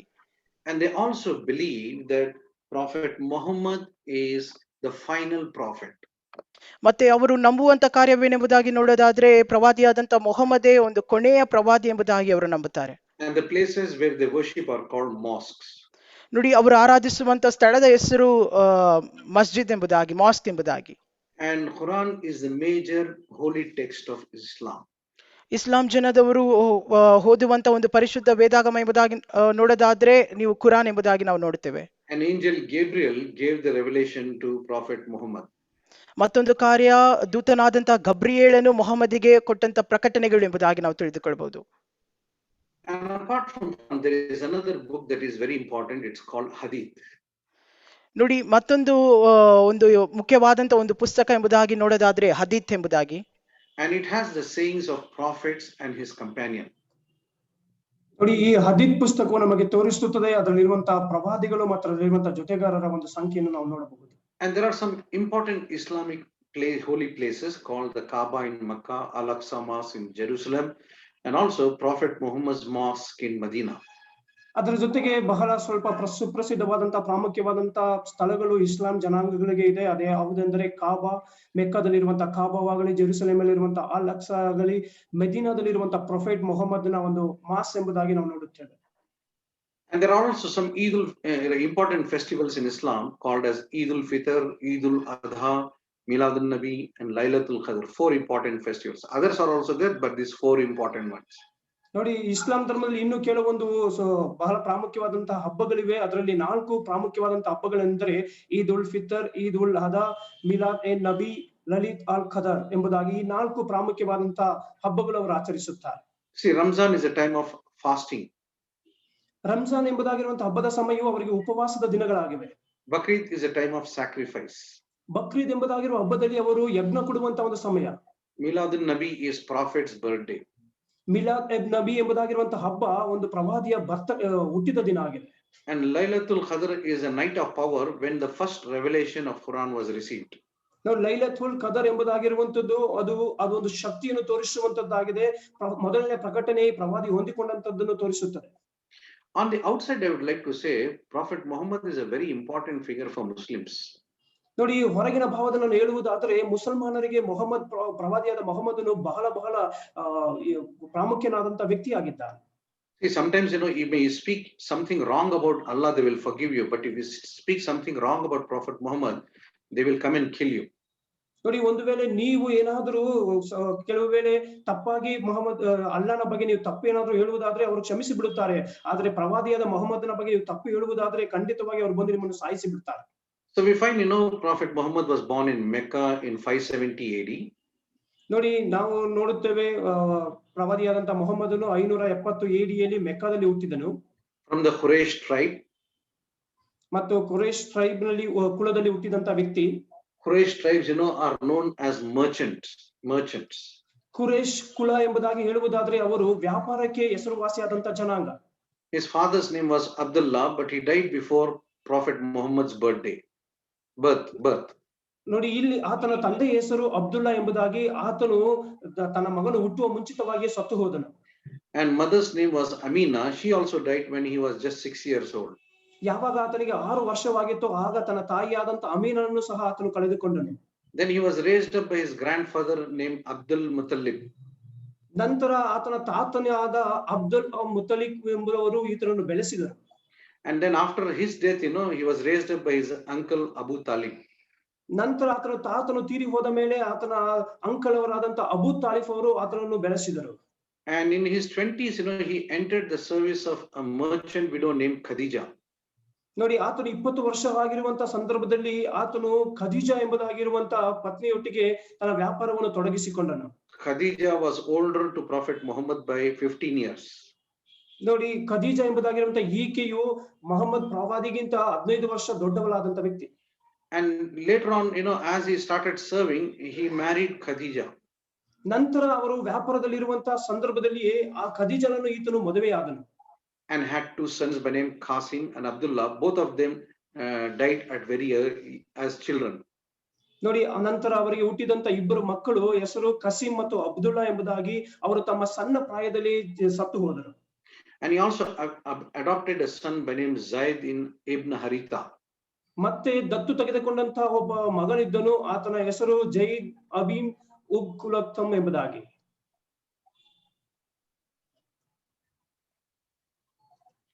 And he also had 4 daughters by name Zainab, Ruqayya, Kulthum and Fatima. ನಂತರ ಆತನಿಗೆ 4 ಹೆಣ್ಣು ಮಕ್ಕಳು ಸಹ ಇದ್ದರು, ಹೆಸರುಗಳು ಜೈನಬ್, ರುಖಯಾ, ಕುಲ್ಥುಮ್, ಫತಿಮಾ ಎಂಬುದಾಗಿ. And he had 11 wives including Khadija, the first one. ನೋಡಿ, ಆತನಿಗೆ 11 ಜನ ಪತ್ನಿಯರಿದ್ದರು, ಅದರಲ್ಲಿ ಖದೀಜಳು ಒಬ್ಬಳು. And favorite wife was Aisha, because he married Aisha when she was just 6 years old and consumed the marriage when she was 9 years old. ನೋಡಿ, ಆತನಿಗೆ ಬಹಳ ಪ್ರಸಿದ್ಧರಾದಂತ ಇಷ್ಟವಾದಂತ ಹೆಂಡತಿ ಎಂದರೆ ಐಷಾ ಎಂಬುದಾಗಿ. ಏಕೆಂದ್ರೆ ಆತನು ಆಕೆಯನ್ನು 6 ವರ್ಷ ಆಕೆ ಇರುವಾಗ ಮದುವೆ ಮಾಡಿಕೊಂಡನು. 9 ವರ್ಷಕ್ಕೆ ಆಕೆಯು ಒಂದು ಮಗನಿಗೆ ಜನ್ಮ ಕೊಟ್ಟಳು. And we find that most of the women that he married were widows. ನೋಡಿ, ನಾವು ಒಂದು ನೋಡಿದ್ದೇನೆಂದರೆ ಆತನು ಮದುವೆಯಾದಂತ ಅನೇಕ ಸ್ತ್ರೀಯರು ವಿಧವೆಯರಾದಂತ ವ್ಯಕ್ತಿಗಳು. And they were made widows by Prophet Muhammad and his army. ನೋಡಿ, ಅವರು ಈ ಪ್ರವಾದಿಯಾದಂತ ಮೊಹಮ್ಮದನ ಒಂದು ಸೈನ್ಯ ದಳದಲ್ಲಿ ಇದ್ದಂತ ವ್ಯಕ್ತಿಗಳು. And also it is said that Prophet Muhammad was illiterate. ನಂತರ ನಾವು ನೋಡುತ್ತೇವೆ ಪ್ರವಾದಿಯಾದಂತ ಮೊಹಮ್ಮದನು ವಿದ್ಯಾಭ್ಯಾಸ ಇಲ್ಲದಂತ ಒಂದು ವ್ಯಕ್ತಿ. And we also hear that he suffered from epilepsy. ನಂತರ ಆತನು ಎಪಿಲೆಕ್ಸಿ ಎಂಬುದಾಗಿರುವಂತ ಒಂದು ಕಾರ್ಯದಿಂದ ಬಳಲುತ್ತಾ ಇದ್ದನು. And he died of food poisoning. ನಂತರ ಒಂದು ವಿಷಾಹಾರದ ಪದಾರ್ಥ ನಿಮಿತ್ತವಾಗಿ ಆತನು ಸತ್ತನು. So we're going to look at how he received the revelations. ಈಗ ನಾವು ಆತನು ಹೇಗೆ ಪ್ರಕಟಣೆಯನ್ನು ಹೊಂದಿಕೊಂಡನು ಎಂಬುದಾಗಿ ಗಮನಿಸಲಿದ್ದೇವೆ. It says that angel Gabriel appeared to him in 610 AD when he was meditating in a cave in a place called Hira. ನೋಡಿ, ಆತನು ಹೀರಾ ಎಂಬುದಾಗಿರುವಂತಹ ಗುಹೆಯಲ್ಲಿ ಧ್ಯಾನಿಸುತ್ತಿರುವಂತಹ ಸಂದರ್ಭದಲ್ಲಿ 610 AD ಆ ಒಂದು ಸಂದರ್ಭದಲ್ಲಿ ಆತನಿಗೆ ಗಬ್ರಿಯೇಲನು ಪ್ರಕಟಗೊಂಡು ಆತನಿಗೆ ಕೆಲವು ಕಾರ್ಯಗಳನ್ನು ಕೊಟ್ಟನು ಎಂಬುದಾಗಿ ನೋಡುತ್ತೇವೆ. Remember that place Hira is a place of Nestorian monastery also. ನೋಡಿ, ಆ ಒಂದು ಹೀರಾ ಎಂಬುದಾಗಿರುವಂತಹ ಪ್ರದೇಶವು ನೆಸ್ಟೋರಿಯನ್ ಅವರ ಒಂದು ಮಠ ಇದ್ದಂತ ಒಂದು ಸ್ಥಳವಾಗಿದೆ. So the angel comes and asks Prophet Muhammad, I want you to recite. ನೋಡಿ, ಆದ್ದರಿಂದ ಬಂದು ಆ ದೇವದೂತನು ಬಂದು ಮೊಹಮ್ಮದನಾದ ಪ್ರವಾದಿಯ ಬಳಿಯಲ್ಲಿ ಕೇಳುತ್ತಿದ್ದಾನೆ, ನಾನು ನಿನ್ನ ಬಳಿಯಲ್ಲಿ ಕೆಲವು ಕಾರ್ಯ ತಿಳಿಸಬೇಕು. And he says, I cannot because I am illiterate. I don't know how to read. ನೋಡಿ, ಆತನು ಆಗ ಹೇಳುತ್ತಾನೆ, ನಾನು ವಿದ್ಯಾಭ್ಯಾಸ ಇಲ್ಲದಂತ ವ್ಯಕ್ತಿ, ಆದ್ದರಿಂದ ನನಗೆ ಓದಲು ಬರುವುದಿಲ್ಲ. But 3 times, he was forced to read and finally he recites. ನೋಡಿ, ಆದರೆ 3 ಬಾರಿ ಆ ದೇವದೂತನು ಈತನಿಗೆ ಒತ್ತಾಯ ಪಡಿಸಿದನು. ನಂತರ ಆತನು ಅದನ್ನು ಓದಿದನು. In the name of thy Lord who created man from a clot of blood. ಆತನು ಹೀಗೆ ಓದಿದನು, ದೇವರ ಹೆಸರಿನಲ್ಲಿ ದೇವರ ಒಂದು ನಾಮದಲ್ಲಿ ಮನುಷ್ಯನು ಒಂದು ರಕ್ತದಲ್ಲಿ ಸೃಷ್ಟಿಸಲ್ಪಟ್ಟನು ಎಂಬುದಾಗಿ. So that means, there is nothing like, God creating Adam and Eve from dust and breathing life into them. ನೋಡಿ, ಅದು ನಮಗೆ ಏನು ತೋರಿಸುತ್ತದೆ ಅಂದ್ರೆ ದೇವರು ಆದಾಮ ಅವರನ್ನು ಒಂದು ಮಣ್ಣಿನಿಂದ ಸೃಷ್ಟಿ ಮಾಡಿ ಅವರಿಗೆ ಶ್ವಾಸ ಕೊಟ್ಟನು ಎಂಬುದಾಗಿ ಏನು ತೋರಿಸುತ್ತಾ ಇಲ್ಲ. Now, they say that man is created from a clot of blood. ಈಗ ಇವರು ಹೇಳುವಂತ ಕಾರ್ಯವೇನೆಂದ್ರೆ ಮನುಷ್ಯನು ಉಂಟು ಮಾಡಲ್ಪಟ್ಟಿದ್ದು ಒಂದು ರಕ್ತದ ಕಣದಿಂದ ಎಂಬುದಾಗಿ. So initially when Prophet Muhammad received this kind of a revelation, he only told his wife Khadija. ನೋಡಿ, ಯಾವಾಗ ಮೊಹಮ್ಮದ್ ಪ್ರವಾದಿಯು ಈ ಒಂದು ಪ್ರಕಟಣೆಯನ್ನು ಹೊಂದಿಕೊಂಡನೋ ಈ ಒಂದು ವಿಷಯವನ್ನು ತನ್ನ ಹೆಂಡತಿಯಾದ ಖದೀಜರಿಗೆ ಮಾತ್ರ ತಿಳಿಸಿದನು. And later on, his wife takes Prophet Muhammad to her cousin Varaka, and there, he's told that he is a prophet of God. ನಂತರ ಖದೀಜಾ ಏನು ಮಾಡಿದಳೆಂದ್ರೆ ಆತನನ್ನು ಕರೆದುಕೊಂಡು ಹೋಗಿ ತನ್ನ ಸಂಬಂಧಿಯಾದಂತ ವರಾಕನ ಬಳಿಗೆ ಕರೆದುಕೊಂಡು ಈತನು ಪಡೆದಂತ ಪ್ರಕಟಣೆಯ ಬಗ್ಗೆ ತಿಳಿಸಿಕೊಟ್ಟಳು. So in 613 AD, he began preaching throughout Mecca. ನೋಡಿ 613 AD ಆತನು ಮೆಕ್ಕಾದ ಎಲ್ಲಾ ಕಡೆ ಉಪದೇಶ ಮಾಡಲು ಪ್ರಾರಂಭಿಸಿದನು. And he began to teach, that there is no God but Allah, that everyone should devote their lives to Allah. ನಂತರ ಆತನು ಹೇಳುತ್ತಿದ್ದಂತ ಮುಖ್ಯವಾದ ಸಂದೇಶವೆಂದರೆ ಅಲ್ಲಾ ಬಿಟ್ಟರೆ ಬೇರೆ ಒಂದು ದೇವರಿಲ್ಲ, ಎಲ್ಲರೂ ಅಲ್ಲಾಗೆ ಮಾತ್ರ ಭಕ್ತರಾಗಿ ಉಳಿಯಬೇಕೆಂಬುದಾಗಿ. So not everyone accepted his revelation. Even his own clan people, that is Quraysh, they also rejected his teaching. ನೋಡಿ, ಆದ್ದರಿಂದ ಎಲ್ಲಾ ಜನರು ಈತನ ಒಂದು ಪ್ರಕಟಣೆಯನ್ನು ಒಪ್ಪಿಕೊಳ್ಳಲಿಲ್ಲ. ವಿಶೇಷವಾಗಿ ನಾವು ನೋಡುವುದಾದ್ರೆ ಆತನ ಸ್ವಂತ ಜನರೇ ಆಗಿರುವಂತಹ ಕುರೇಶಿಯವರು ಸಹ ಇದನ್ನು ತಳ್ಳಿಬಿಟ್ಟರು. And they began to persecute him. ನಂತರ ಈತನನ್ನು ಹಿಂಸಿಸಲು ಪ್ರಾರಂಭಿಸಿದರು. He had to flee from Mecca and go to Medina. ಆತನು ಮೆಕ್ಕಾದಿಂದ ಮದೀನಾಕ್ಕೆ ಓಡಿ ಹೋಗಬೇಕಾದ ಸಂದರ್ಭ ಬಂತು. And this flight is known as Hijrah. ನೋಡಿ, ಈ ಒಂದು ಪ್ರಯಾಣವನ್ನು ಅವರು ಹಿಜ್ರಾ ಎಂಬುದಾಗಿ ಕರೆಯುತ್ತಾರೆ. And it's the beginning of Islamic calendar. ಅದು ಇಸ್ಲಾಮಿಕ್ ಕ್ಯಾಲೆಂಡರ್ ನ ಪ್ರಾರಂಭ. This is just like, the book of Exodus. ಅದು ಹೇಗೆಂದರೆ ನಮ್ಮ ಸತ್ಯವೇದದಲ್ಲಿರುವ ಆದಿಕಾಂಡ ಪುಸ್ತಕದ ರೀತಿಯಲ್ಲಿ. When the Passover was done and they moved out, and even the Jewish calendar came into existence at that time. ನೋಡಿ, ಯಾವಾಗ ಈ ಒಂದು ಪಸ್ಕಾ ಹಬ್ಬ ಮುಗಿಯಿತು ಆವಾಗ ಯಹೂದ್ಯ ಒಂದು ಕ್ಯಾಲೆಂಡರ್ ಸಹ ಆಗ ಅಸ್ತಿತ್ವಕ್ಕೆ ಬಂದಿತ್ತು ಎಂಬುದಾಗಿ ನೋಡುತ್ತೇವೆ. So we find, even in this also we find there is a Jewish connection to that. ನೋಡಿ, ಇದರಲ್ಲಿಯೂ ಸಹ ಒಂದು ಯಹೂದ್ಯರ ಸಂಬಂಧವನ್ನು ನಾವು ನೋಡಿಕೊಳ್ಳಲು ಸಾಧ್ಯ. And fortunately for him, his followers and himself were accepted by people at Medina. ನೋಡಿ, ಒಂದು ವಿಷಯವೇನೆಂದರೆ ಆತನ ಹಿಂಬಾಲಿಕರು ಮತ್ತು ಅಲ್ಲಿರುವಂತಹ ಕಾರ್ಯಗಳು ಜನರು ಇವರನ್ನು ಒಪ್ಪಿಕೊಂಡರು ಮೆದಿನಾದಲ್ಲಿ. So he was there for some time. He built up his good army, and then he came back and fought against the people of Mecca and overcame them. ನಂತರ ಆತನು ಮೆದಿನಾದಲ್ಲಿ ಬಹಳ ಪ್ರಸಿದ್ಧನಾಗಿ ಅಲ್ಲಿ ತನ್ನ ಸ್ವಂತ ಸೈನ್ಯವನ್ನು ಕಟ್ಟಿ ಆ ಸೈನ್ಯದೊಟ್ಟಿಗೆ ಹೊರಗೆ ಬಂದು ಮೆಕ್ಕಾದ ವಿರುದ್ಧವಾಗಿ ಅಲ್ಲಿರುವಂತಹ ಜನರ ವಿರುದ್ಧವಾಗಿ ಯುದ್ಧ ಮಾಡಿದನು. And the first thing he did, he destroyed all the idols in Kaaba. ಮೊದಲನೇ ಕಾರ್ಯ ಆತನು ಮಾಡಿದ ಕಾರ್ಯವೇನೆಂದರೆ ಕಾಬಾದಲ್ಲಿದ್ದಂತ ಎಲ್ಲ ವಿಗ್ರಹಗಳನ್ನು ಒಡೆದು ಹಾಕಿದನು. And in 632 AD, just 3 years later, he suddenly took ill and he died. ನೋಡಿ, ಅದಾದ ನಂತರ 632 AD ಅಂದ್ರೆ 3 ವರ್ಷ ನಂತರ ಆತನು ಬಹಳ ರೋಗಕ್ಕೆ ತುತ್ತಾಗಿ ಜೂನ್ 8ನೇ ತಾರೀಕು ತೀರಿ ಹೋದನು. See, it is said according to the hadith, that Prophet Muhammad, he had defeated the forces of Jews and everyone in Mecca. ನೋಡಿ, ಹೀಗೆ ಹೇಳಲ್ಪಡುತ್ತದೆ, ಪ್ರವಾದಿಯಾದಂತಹ ಮೊಹಮ್ಮದನು ಯಹೂದ್ಯ ಜನರ ಒಂದು ಎಲ್ಲ ಪಾಳೆಯಗಳನ್ನು ಸೈನ್ಯಗಳನ್ನು ನಾಶ ಮಾಡಿದ ಕಾರಣ he destroyed all the men folk in the tribe. ಆ ಕುಲದಲ್ಲಿ ಇದ್ದಂತ ಎಲ್ಲ ಮನುಷ್ಯರನ್ನು ಮಾನವರನ್ನು ಕೊಂದು ಹಾಕಿದನು ಎಂಬುದಾಗಿ ಹೇಳುತ್ತಾರೆ.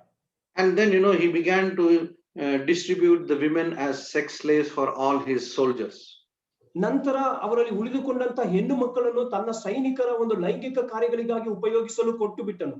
But one person came forward and said, that they were all enjoying, the victory, and they were relishing everything. She said, can I prepare mutton for you, lamb for you? ಆಗ ಒಂದು ವ್ಯಕ್ತಿ ಬಂದು ಹೇಳಿದನು, ಅವರೆಲ್ಲರೂ ಬಹಳ ಒಂದು ಯುದ್ಧದ ಜಯವನ್ನು ಅನುಭವಿಸುತ್ತಾ ಇದ್ದಾರೆ, ಉಲ್ಲಾಸದಿಂದಿದ್ದಾರೆ, ಆದ್ರಿಂದ ನಿಮಗೆಲ್ಲ ನಾನು ಒಂದು ಕುರಿಯ ಮಾಂಸವನ್ನು ಮಾಡಿಕೊಡಲ. Remember, this lady, her husband and the full family has been killed in front of her eyes. ನೋಡಿ, ಈ ಒಂದು ವ್ಯಕ್ತಿ ಈ ಒಂದು ಸ್ತ್ರೀಯ ಕಣ್ಣ ಮುಂದೆ ತನ್ನ ಗಂಡನು ತನ್ನ ಪೂರ್ಣ ಕುಟುಂಬವನ್ನು ಕೊಂದು ಹಾಕಿದರು. And at least Prophet Muhammad should have realized, that he's telling his enemy to prepare this meat. ನೋಡಿ, ಆ ಸಮಯದಲ್ಲಿ ಪ್ರವಾದಿಯಾದ ಮೊಹಮ್ಮದನು ಸ್ವಲ್ಪ ಚಿಂತಿಸಬೇಕಾಗಿತ್ತು, ಏಕೆಂದರೆ ಆತನು ತನ್ನ ಶತ್ರುವಿಗೆ ತನ್ನ ಆಹಾರವನ್ನು ಸಿದ್ಧಪಡಿಸುವಂತೆ ಹೇಳುತ್ತಾ ಇದ್ದಾನೆ. So, but she had poisoned the meat and she cooked it. And one of Prophet Muhammad's assistant, he died while eating it. And the effect of Prophet Muhammad was such, for a couple of years he struggled and then he died. ನೋಡಿ, ಆಗ ಆತನು ಆಕೆಗೆ ಆಹಾರ ಸಿದ್ಧಪಡಿಸಲು ಹೇಳಿದಾಗ ಆಕೆ ಮಾಡಿದಂತ ಕಾರ್ಯ ಆ ಮಾಂಸದಲ್ಲಿ ವಿಷವನ್ನು ಬೆರೆಸಿಕೊಟ್ಟಲು, ಆಗ ಮೊಹಮ್ಮದನ ಒಬ್ಬ ಶಿಷ್ಯನು ಒಬ್ಬನು ಅದನ್ನು ತಿಂದು ಅಲ್ಲೇ ಸತ್ತು ಹೋದನು. ಈ ವಿಷವನ್ನು ಸೇವಿಸಿದಂತ ಮೊಹಮ್ಮದ್ ಪ್ರವಾದಿಯು ಸ್ವಲ್ಪ ದಿನಗಳವರೆಗೂ ರೋಗದಲ್ಲಿ ಬಿದ್ದಿದ್ದು ನಂತರ ಆತನು ತಿರಿ ಹೋದನು. So after he died, then he had appointed successors. They were called as caliphs. ನೋಡಿ, ಆತನು ಸತ್ತ ನಂತರ ತನ್ನ ಮುಂದಿನ ತನ್ನ ಪೀಳಿಗೆಯನ್ನು ಮುನ್ನಡೆಸುವಂತೆ ಒಂದು ರಾಯಭಾರಿಯನ್ನು ನೇಮಿಸಿದನು. ಆತನ ಹೆಸರು ಕಾಲಿಫ್ಸ್ ಎಂಬುದಾಗಿ. First one is Abu Bakr. ಆ ನಾಯಕರಲ್ಲಿ ಮೊದಲನೆಯವನ ಹೆಸರು ಅಬೂಬಕರ್ ಎಂಬುದಾಗಿ. He is the father-in-law of Prophet Muhammad. ಆತನು ಪ್ರವಾದಿಯಾದ ಮೊಹಮ್ಮದನ ಮಾವನಾಗಿದ್ದನು. And remember, Aisha, the favorite wife of Prophet Muhammad, Abu Bakr happened to be her father. ನೋಡಿ, ನಿಮಗೆ ತಿಳಿದಿದೆ, ಪ್ರವಾದಿಯಾದ ಮೊಹಮ್ಮದನ ತುಂಬಾ ಪ್ರೀತಿಯ ಪತ್ನಿಯಾಗಿದ್ದಂತ ಐಷಾಳ ತಂದೆಯೇ ಈ Abubakar. And he was a caliph for a short time, and in 2 years he died in AD 634. ಆತನು ಒಂದು ಸ್ವಲ್ಪ ಸಮಯಗಳವರೆಗೂ ನಾಯಕರಾಗಿ ಆ ತಂಡವನ್ನು ನಡೆಸುತ್ತಾ ಇದ್ದನು. ಅದಾದ ನಂತರ 2 ವರ್ಷದ ನಂತರ ಆತನು ಸಹ ತೀರಿ ಹೋದನು. And then we had Umar ibn al-Khattab. ಅದಾದ ನಂತರ ಬಂದ ನಾಯಕನೇ ಉಮರ್ ಇಬ್ನ್ ಅಲ್ ಖತಾಬ್. He is also another father-in-law. ಆತನು ಸಹ ಮತ್ತೊಬ್ಬ ಪ್ರವಾದಿಯಾದ ಮೊಹಮ್ಮದನ ಮತ್ತೊಬ್ಬ ಮಾವನು. He was assassinated in 640 AD. ಆತನು 640 AD ಅಸ್ತಿತ್ವಕ್ಕೆ ಬಂದನು. Only for 6 years he was a caliph. ಅವನು 6 ವರ್ಷಗಳು ಮಾತ್ರ ಆಳ್ವಿಕೆ ಮಾಡಿದನು. Then we find Uthman ibn Affan. He was killed by his opponent. He is the third caliph. ಆತನು ಮೂರನೆಯದಾಗಿ ಬಂದಂತಹ ಖಾಲಿಫನು ನಾಯಕನು ಎಂದರೆ ಉತ್ಮಾನ್ ಇಬ್ನ್ ಅಫ್ನಾ ಎಂಬುದಾಗಿ. ಈತನು ಸಹ ತನ್ನ ವಿರೋಧಿಗಳಿಂದ ಸಾಯಿಸಲ್ಪಟ್ಟನು. And the fourth one and the last one is Ali ibn Abu Talib. ನಾಲ್ಕನೆಯವನು ಕೊನೆಯವನು ಯಾರೆಂದರೆ ಅಲಿ ಇಬ್ನ್ ಅಬು ತಲೀಬ್ ಎಂಬುದಾಗಿ. And he happened to be Prophet Muhammad's son-in-law. ಆತನು ಮೊಹಮ್ಮದನ ಅಳಿಯನಾಗಿದ್ದನು. And we find through this caliph, they spread, Islam began to spread right through the areas of Europe, Africa, and Asia. ನೋಡಿ, ನಂತರ ನಾವು ನೋಡುತ್ತೇವೆ ಈ ನಾಯಕರಾದಂತಹ ಖಲೀಫ್ಸರ ಮುಖಾಂತರವಾಗಿ ಈ ಇಸ್ಲಾಂ ಧರ್ಮವು ಎಲ್ಲಾ ಕಡೆ ಹಬ್ಬಲು ಪ್ರಾರಂಭಿಸಿತು. ವಿಶೇಷವಾಗಿ ಸಿರಿಯಾ, ಪ್ಯಾಲೆಸ್ಟೈನ್ ಮತ್ತು ಇರಾನ್, ಇರಾಕ್ಗಳೆಲ್ಲ ಹೆಚ್ಚಾಗಿ ಹಬ್ಬಿತು. And we find that Islam spread at the point of a sword. ನೋಡಿ, ನಂತರ ನಾವು ಇನ್ನೊಂದು ನೋಡುತ್ತೇವೆ, ಇಸ್ಲಾಂ ಧರ್ಮವು ಸಹ ಎಲ್ಲಾ ಕಾರ್ಯಗಳಲ್ಲಿಯೂ ಬಹಳ ಶಕ್ತವಾಗಿ ಹಬ್ಬಿತು ಎಂಬುದಾಗಿ. The sword, because of the use of the sword, they were able to spread everywhere. ನೋಡಿ, ಖಡ್ಗವನ್ನು ಉಪಯೋಗಿಸುವ ಮುಖಾಂತರವಾಗಿ ಎಲ್ಲಾ ಕಡೆ ಅವರು ಹಬ್ಬಲು ಪ್ರಾರಂಭಿಸಿದರು. Because when they became powerful, they began to say, you either become a Muslim or we'll kill you. ಏಕೆಂದ್ರೆ ಅವರು ಬಲಿಷ್ಠರಾಗಿ ಬಂದಾಗ ಅವರು ಹೇಳುತ್ತಿದ್ದಂತ ಒಂದೇ ಒಂದು ಹೇಳಿಕೆ ಅಂದರೆ, ನೀವು ಮುಸಲ್ಮಾನರಾಗಿ ಮಾರ್ಪಡಬೇಕು, ಇಲ್ಲಾಂದ್ರೆ ನಾವು ನಿಮ್ಮನ್ನು ಸಾಯಿಸುತ್ತೇವೆ. Otherwise, you have to pay 50% of your wealth as taxes. ಇಲ್ಲದಿದ್ದರೆ ನಿಮ್ಮ ಒಂದು ಆದಾಯದಲ್ಲಿ 50% ನಮಗೆ ಸುಂಕವಾಗಿ ಪಾವತಿ ಮಾಡಬೇಕು. So, and you will be considered as a second-class citizen. ನಂತರ ನೀವು ಎರಡನೇ ದರ್ಜೆಯ ನಾಗರಿಕರಾಗಿ ಪರಿಗಣಿಸಲ್ಪಡುತ್ತೀರಿ. And this caliphate lasted for centuries, and eventually it evolved in Ottoman Empire. ನೋಡಿ, ಈ ಕ್ಯಾಲಿಫರು ಬಹಳ ಒಂದು ಶತಮಾನದವರೆಗೂ ಆಳ್ವಿಕೆ ಮಾಡಿದಂತ ವ್ಯಕ್ತಿಗಳು ನಂತರ ಆಟೋಮನ್ ಎಂಪೈರ್ ಆಗಿ ಇವರು ತೇರ್ಗಡೆ ಆದವರು. Ottoman Empire was the empire based in Turkey. Ottoman empire ಅಧಿಕಾರಿ ಎಂಬುದಾಗಿರುವಂತಹ ಅಧಿಪತಿಯು ಟರ್ಕಿಯಿಂದ ಬಂದಂತ ವ್ಯಕ್ತಿ. And then what happened when Prophet Muhammad died? There came a schism in Islam, a division in Islam. ನೋಡಿ, ಯಾವಾಗ ಪ್ರವಾದಿಯಾದ ಮೊಹಮ್ಮದನು ಸತ್ತನೋ ಅದಾದ ನಂತರ ಇಸ್ಲಾಂ ಧರ್ಮದಲ್ಲಿ ಬಹಳ ಪಂಗಡಗಳು ಪ್ರತ್ಯೇಕವಾದವು. Two major sects emerged, that is Sunnis and Shias. ನೋಡಿ, ಬಹುತೇಕ ಎರಡು ಪಂಗಡಗಳು ಉಂಟಾದವು. ಅದೇನೆಂದ್ರೆ ಸುನ್ನೀಸ್ ಮತ್ತು ಶಿಯಾಸ್ ಎಂಬುದಾಗಿ. Sunnis constitute 90% of Muslim population. ಸುನ್ನೀಸ್ ಅವರು ಒಳಗೊಂಡಿರುವಂತದ್ದು 90% ಮುಸಲ್ಮಾನರನ್ನು ಪ್ರಪಂಚದಾದ್ಯಂತ. They accept all the first 4 caliphs as successors of Muhammad. ಇವರು ನಂಬುವ ಕಾರ್ಯವೇನೆಂದ್ರೆ, ಇವರು ಅಂಗೀಕರಿಸಿಕೊಳ್ಳುವ ಕಾರ್ಯವೆಂದ್ರೆ, ಮೊದಲು 4 ಬಂದಂತ all the first 4 caliphs. ಈ ಜನಾಂಗದವರು ಮೊದಲ 4 ಕ್ಯಾಲಿಫರನ್ನು ಅಂದ್ರೆ 4 ನಾಯಕರನ್ನು ಮೊಹಮ್ಮದನ ರಾಯಭಾರಿಗಳಾಗಿ ಒಪ್ಪಿಕೊಳ್ಳುತ್ತಾರೆ. But the Shias believe only the Caliph Ali and his descendants are real successors to Muhammad. ಆದರೆ ಶಿಯಾಯಿ ಮುಸ್ಲಿಂ ಎಂಬುದಾಗಿರುವಂತಹ ಈ ಜನಾಂಗದವರು ನಂಬುವುದೇನೆಂದ್ರೆ, ಕಾಲಿಫ್ ಅಲಿ ಮತ್ತು ಆತನ ಸಂತತಿಯವರು ಮಾತ್ರ ಮೊಹಮ್ಮದನ ರಾಯಭಾರಿಗಳು ಎಂಬುದಾಗಿ ಹೇಳುತ್ತಾರೆ. So that's how this kind of a division came into existence. ನೋಡಿ ಈ ಪ್ರಕಾರವಾಗಿ ಮುಸಲ್ಮಾನ ಸಂಘಟದಲ್ಲಿ ಪಂಗಡಗಳು ಉಂಟಾದವು. And they still are at war even today because of these differences. ನೋಡಿ ಈ ಒಂದು ತಾರತಮ್ಯದ ನಿಮಿತ್ತವಾಗಿ ಈಗಲೂ ಅವರ ಮಧ್ಯದಲ್ಲಿ ಯುದ್ಧಗಳು ನಡೆಯುತ್ತಾ ಇದೆ. And then we are going to look at the reason why we are going in this direction, so I want you to understand, that it's not just, Christianity has denominations, even, there is a division even in Islam also. ನೋಡಿ ಯಾತಕ್ಕಾಗಿ ಇದೆಲ್ಲ ನಾವು ನೋಡುತ್ತಾ ಇದ್ದೀವಿ ಅಂದ್ರೆ ಬರೀ ಕ್ರೈಸ್ತ ಧರ್ಮದಲ್ಲಿ ಮಾತ್ರ ಪಂಗಡಗಳು ಇಲ್ಲ, ಇಸ್ಲಾಂ ಧರ್ಮದಲ್ಲಿಯೂ ಸಹ ಇಂತಹ ಪಂಗಡಗಳಿವೆ ಎಂಬುದಾಗಿ ತೋರಿಸುವುದಕ್ಕಾಗಿ. So next we are going to look at Quran. ಈಗ ನಾವು ಕುರಾನ್ ಬಗ್ಗೆ ನೋಡೋಣ. It's a holy book of Muslims written in Arabic. Arabic ಭಾಷೆಯಲ್ಲಿ ಬರೆಯಲ್ಪಟ್ಟಂತ ಮುಸಲ್ಮಾನರ ಪವಿತ್ರ ಗ್ರಂಥ ಎಂಬುದಾಗಿ ಇದನ್ನು ಕರೆಯುತ್ತಾರೆ. So it contains Torah, Zabur and Injil. ಇದು ಒಳಗೊಂಡಿರುವಂತ ಪಂಗಡಗಳು ಏನೆಂದರೆ ತೋರಾ, ಜಬೂರ್, ಇಂಜಿಲ್ ಎಂಬುದಾಗಿ. And these are nothing but Old Testament and ನೋಡಿ New ಇದು Testament. ಬೇರೆ ಏನು ಅಲ್ಲ, ಹಳೆ ಒಡಂಬಡಿಕೆ ಹೊಸ ಒಡಂಬಡಿಕೆ. If you take away Old Testament and New Testament from Quran, Quran is not ನೋಡಿ Quran. ಹಳೆ ಒಡಂಬಡಿಕೆ ಹೊಸ ಒಡಂಬಡಿಕೆಯನ್ನು ನೀವು ಕುರಾನ್ ಇಂದ ತೆಗೆಯುವುದಾದರೆ ಕುರಾನ್ ಆಗಿರುವುದಿಲ್ಲ. And we find Allah, spoke through Gabriel to Prophet Muhammad. ನೋಡಿ ನಂತರ ನಾವಲ್ಲಿ ನೋಡುತ್ತೇವೆ ಅಲ್ಲ ಗಬ್ರಿಯಲ್ ದೇವದೂತನ ಮುಖಾಂತರವಾಗಿ ಮೊಹಮ್ಮದನೊಟ್ಟಿಗೆ ಮಾತನಾಡಿದನು ಎಂಬುದಾಗಿ. It contains 114 chapters. ಇದು 114 ಅಧ್ಯಾಯಗಳನ್ನು ಒಳಗೊಂಡಿದೆ. With 6,236 verses. 6236 ವಾಕ್ಯಗಳನ್ನು ಒಳಗೊಂಡಿದೆ. It's almost like a size of the New Testament. ಇದು ನಮ್ಮ ಹೊಸ ಒಡಂಬಡಿಕೆಯ ಒಂದು ಗಾತ್ರದಲ್ಲಿದೆ. In fact, just because it says Torah, Zabur and Injil is there, it is not there in entirety. ನೋಡಿ ತೋರಾ, ಜಬೂರ್, ಇಂಜಿಲ್ ಎಂಬುದಾಗಿ ಇರುವುದರಿಂದ ಇದು ಪೂರ್ಣವಾದದ್ದು ಎಂಬುದಾಗಿ ಹೇಳಲು ಸಾಧ್ಯವಿಲ್ಲ. And we find that this Quran was compiled by Abu Bakr shortly after Prophet Muhammad's death.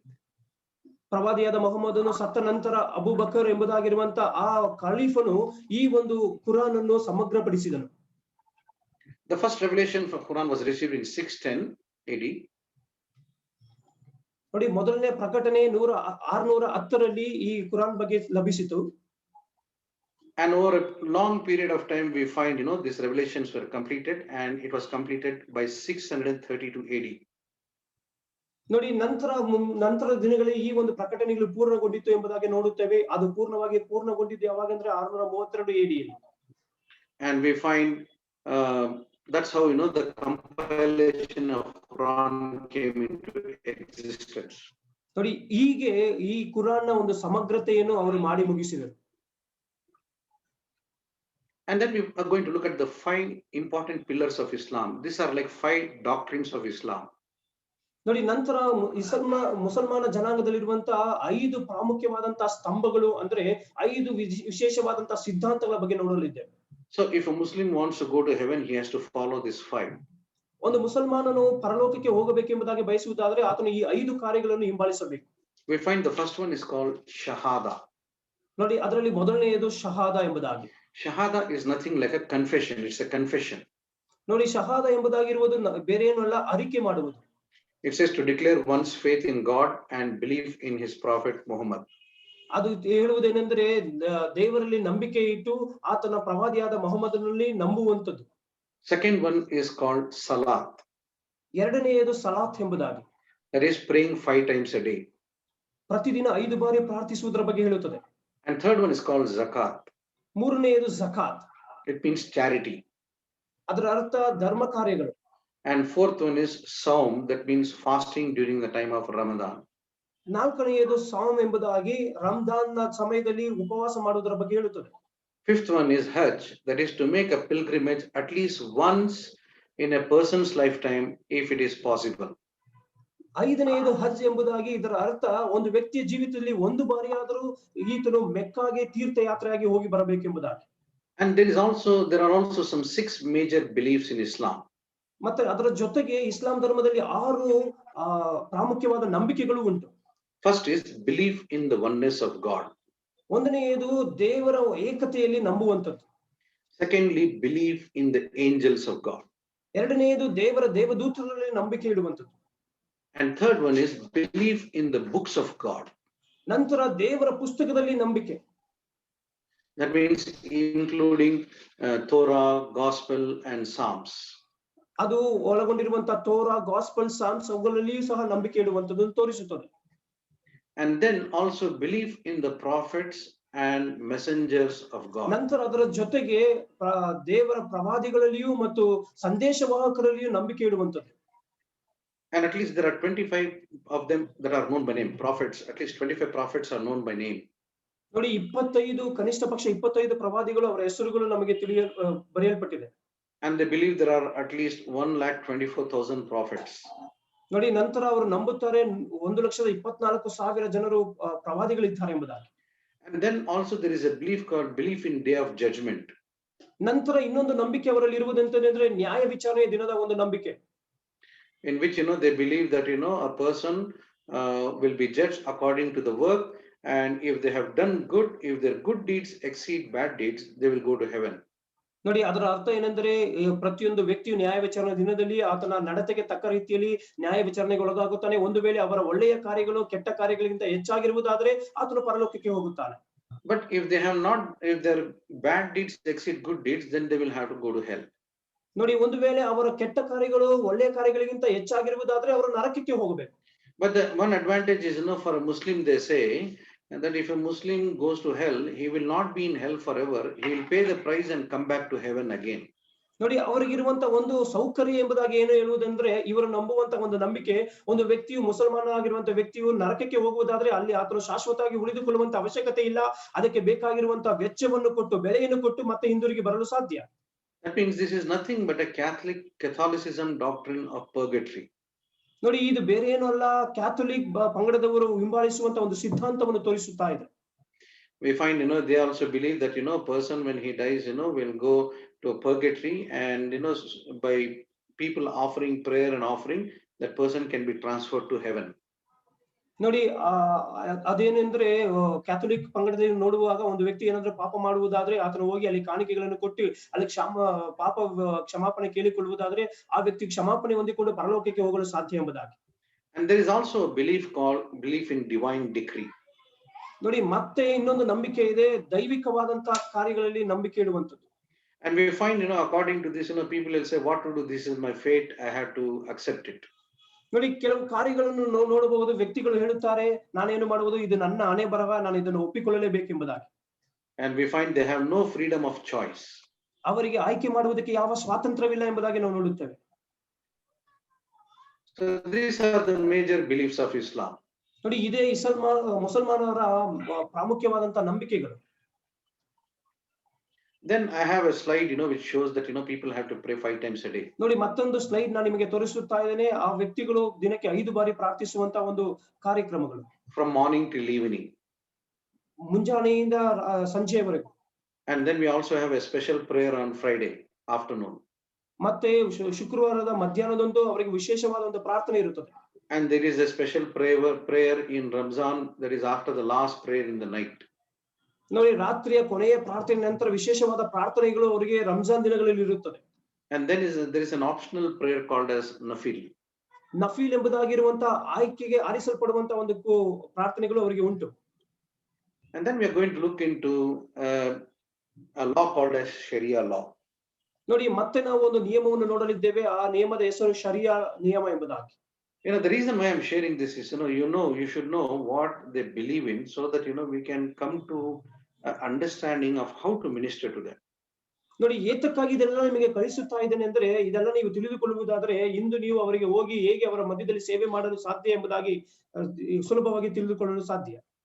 Sharia law, it comes from a combination of sources from Quran, Hadith, and fatwas. ನೋಡಿ sharia ನಿಯಮ ಎಂಬುದಾಗಿರುವಂತದ್ದು ಕುರಾನ್ ಮತ್ತು ಹದೀಸ್ ಪುಸ್ತಕಗಳ ಒಂದು ಸಮ್ಮಿಶ್ರಣವಾಗಿ ಇಲ್ಲಿ ಕೊಡಲ್ಪಟ್ಟಿದೆ. And sometimes people believe that it is it's like a draconian law. That means it's very severe and harsh. ನೋಡಿ ಕೆಲವು ವೇಳೆ ಈ ವ್ಯಕ್ತಿಗಳು ನೆನೆಸುತ್ತಾರೆ ಈ ಒಂದು ನಿಯಮ ಎಂಬುದಾಗಿರುವಂತದ್ದು ಬಹಳ ಕಠಿಣವಾದಂತಹ ಕಠೋರವಾದ ನಿಯಮ ಎಂಬುದಾಗಿ. Because sometimes it is, as they say, it is associated with chopping of the limbs, death by stoning, and lashes, and other medieval punishments. That is, medieval is nothing but Middle Ages punishment. ನೋಡಿ, ಏಕೆಂದ್ರೆ ಇದೆಲ್ಲ ಒಳಗೊಂಡಿರುವಂತಹ ಕಾರ್ಯಗಳು ನೋಡುವುದಾದ್ರೆ ಅವರ ಕೈಗಳನ್ನು ಕತ್ತರಿಸುವಂತದ್ದು, ಮತ್ತೆ ಅವರನ್ನು ಕಲ್ಲಿಸಿದುಕೊಳ್ಳುವಂತದ್ದು, ಅವರ ಸಣ್ಣ ಪ್ರಾಯದಲ್ಲಿ ಅವರಿಗೆ ಪನಿಷ್ಮೆಂಟ್ಗಳ ಶಿಕ್ಷೆಗಳ ಮುಖಾಂತರವಾಗಿ ಸಾಯಿಸುವಂತದ್ದನ್ನು ತೋರಿಸುವುದರಿಂದ ಇದು ಕಠಿಣವಾದಂತಹ ನಿಯಮ ಎಂಬುದಾಗಿ ಹೇಳುತ್ತಾರೆ. And sometimes, they believe, it is very, very difficult to keep. ನೋಡಿ, ಇನ್ನು ಕೆಲವು ಸಮಯದಲ್ಲಿ ಇದನ್ನು ಕಾಪಾಡಿಕೊಳ್ಳುವುದು ಬಹಳ ಬಹಳ ಕಷ್ಟ ಎಂಬುದಾಗಿ ಹೇಳುತ್ತಾರೆ. But this Sharia law also has moralities of how to do good. ಆದ್ರೆ ಈ ಶರಿಯಾ ನಿಯಮವು ಸಹ ಕೆಲವೊಂದು ನೈತಿಕ ಗುಣಗಳನ್ನು ಒಳಗೊಂಡಿದೆ, ಹೇಗೆ ಒಳ್ಳೆಯದನ್ನು ಮಾಡಲು ಸಾಧ್ಯ ಎಂಬುದಾಗಿ. They also have transaction business laws, about marriage, about divorce and disputes. ನೋಡಿ, ಅಲ್ಲಿಯೂ ಸಹ ಒಂದು ವ್ಯಾಪಾರದಲ್ಲಿ ಇರುವಂತಹ ಎಲ್ಲ ಕಾರ್ಯಗಳು ಅಥವಾ ಡಿವೋರ್ಸ್ಗಳು, ಮದುವೆ ಬಗ್ಗೆ ಇರುವಂತಹ ಕಾರ್ಯಗಳು ಎಲ್ಲವೂ ಅದರಲ್ಲಿ ಹೇಳಲ್ಪಟ್ಟಿದೆ. So this is the background I have given to you, so that at least you will, when we deal with how to overcome challenges in evangelizing, we will know the background of Islam and the people of Islam. ನೋಡಿ, ಈ ಒಂದು ಹಿನ್ನೆಲೆ ನಿಮಗೆ ನಾನು ಕೊಟ್ಟಿದ್ದೇನೆ. ಇದೆಲ್ಲ ನಮಗೆ ಬಹಳ ಸಹಾಯಕವಾಗಿರುತ್ತದೆ. ಯಾವಾಗ ಅವರ ಮಧ್ಯದಲ್ಲಿ ನಾವು ಒಂದು ಸೇವೆ ಮಾಡಲು ಹೋಗುತ್ತೇವೋ, ಈ ಎಲ್ಲ ಕಾರ್ಯಗಳು ನಾವು ತಿಳಿದುಕೊಳ್ಳುವುದಾದ್ರೆ ಬಹಳ ಸುಲಭವಾಗಿ ಅವರೊಟ್ಟಿಗೆ ನಾವು ಸೇವೆ ಮಾಡಲು ಸಾಧ್ಯ. In fact, when we are going to start from tomorrow's session about uniqueness of Christ, uniqueness of Christians, uniqueness of Christian scriptures, sometimes we may even go back to the first session to see about our background, so that we can understand things better. ನೋಡಿ, ನಾಳೆ ಸಹ ನಾವು ಇದರ ಬಗ್ಗೆ ನೋಡುತ್ತೇವೆ. ಅಲ್ಲಿ ಏನಂದ್ರೆ ಕ್ರೈಸ್ತರ ಒಂದು ಅನ್ಯೋನ್ಯತೆ ಏನಾಗಿದೆ, ಕ್ರಿಸ್ತನ ಅನ್ಯೋನ್ಯತೆ ಏನಾಗಿದೆ, ಮತ್ತು ಇದರ ಹಿನ್ನೆಲೆಗಳು ನಾವು ತಿಳಿದುಕೊಳ್ಳುವುದಾದ್ರೆ ಬಹಳ ಒಂದು ಅರ್ಥಪೂರ್ಣವಾಗಿ ನಾವು ಅವರ ಮಧ್ಯದಲ್ಲಿ ಸೇವೆ ಮಾಡಲು ಸಾಧ್ಯವಾಗುತ್ತದೆ. So this is how we are going to proceed. ಈ ಪ್ರಕಾರವಾಗಿ ನಾವು ಇದನ್ನು ಮುಂದುವರಿಸಲಿದ್ದೇವೆ. Okay, now we will open discussion with questions. ಈಗ ನಮ್ಮ ಮುಂದಿರುವಂತಹ ಸಮಯ ಪ್ರಶ್ನೋತ್ತರದ ಸಮಯ. ನಿಮಗೆ ಯಾರಿಗಾದ್ರೂ ಸಂದೇಹ ಸಂಶಯಗಳು ಇರುವುದಾದ್ರೆ ನಿಮ್ಮ ಪ್ರಶ್ನೆಗಳು ನೀವು ಕೇಳಬಹುದು. Yes.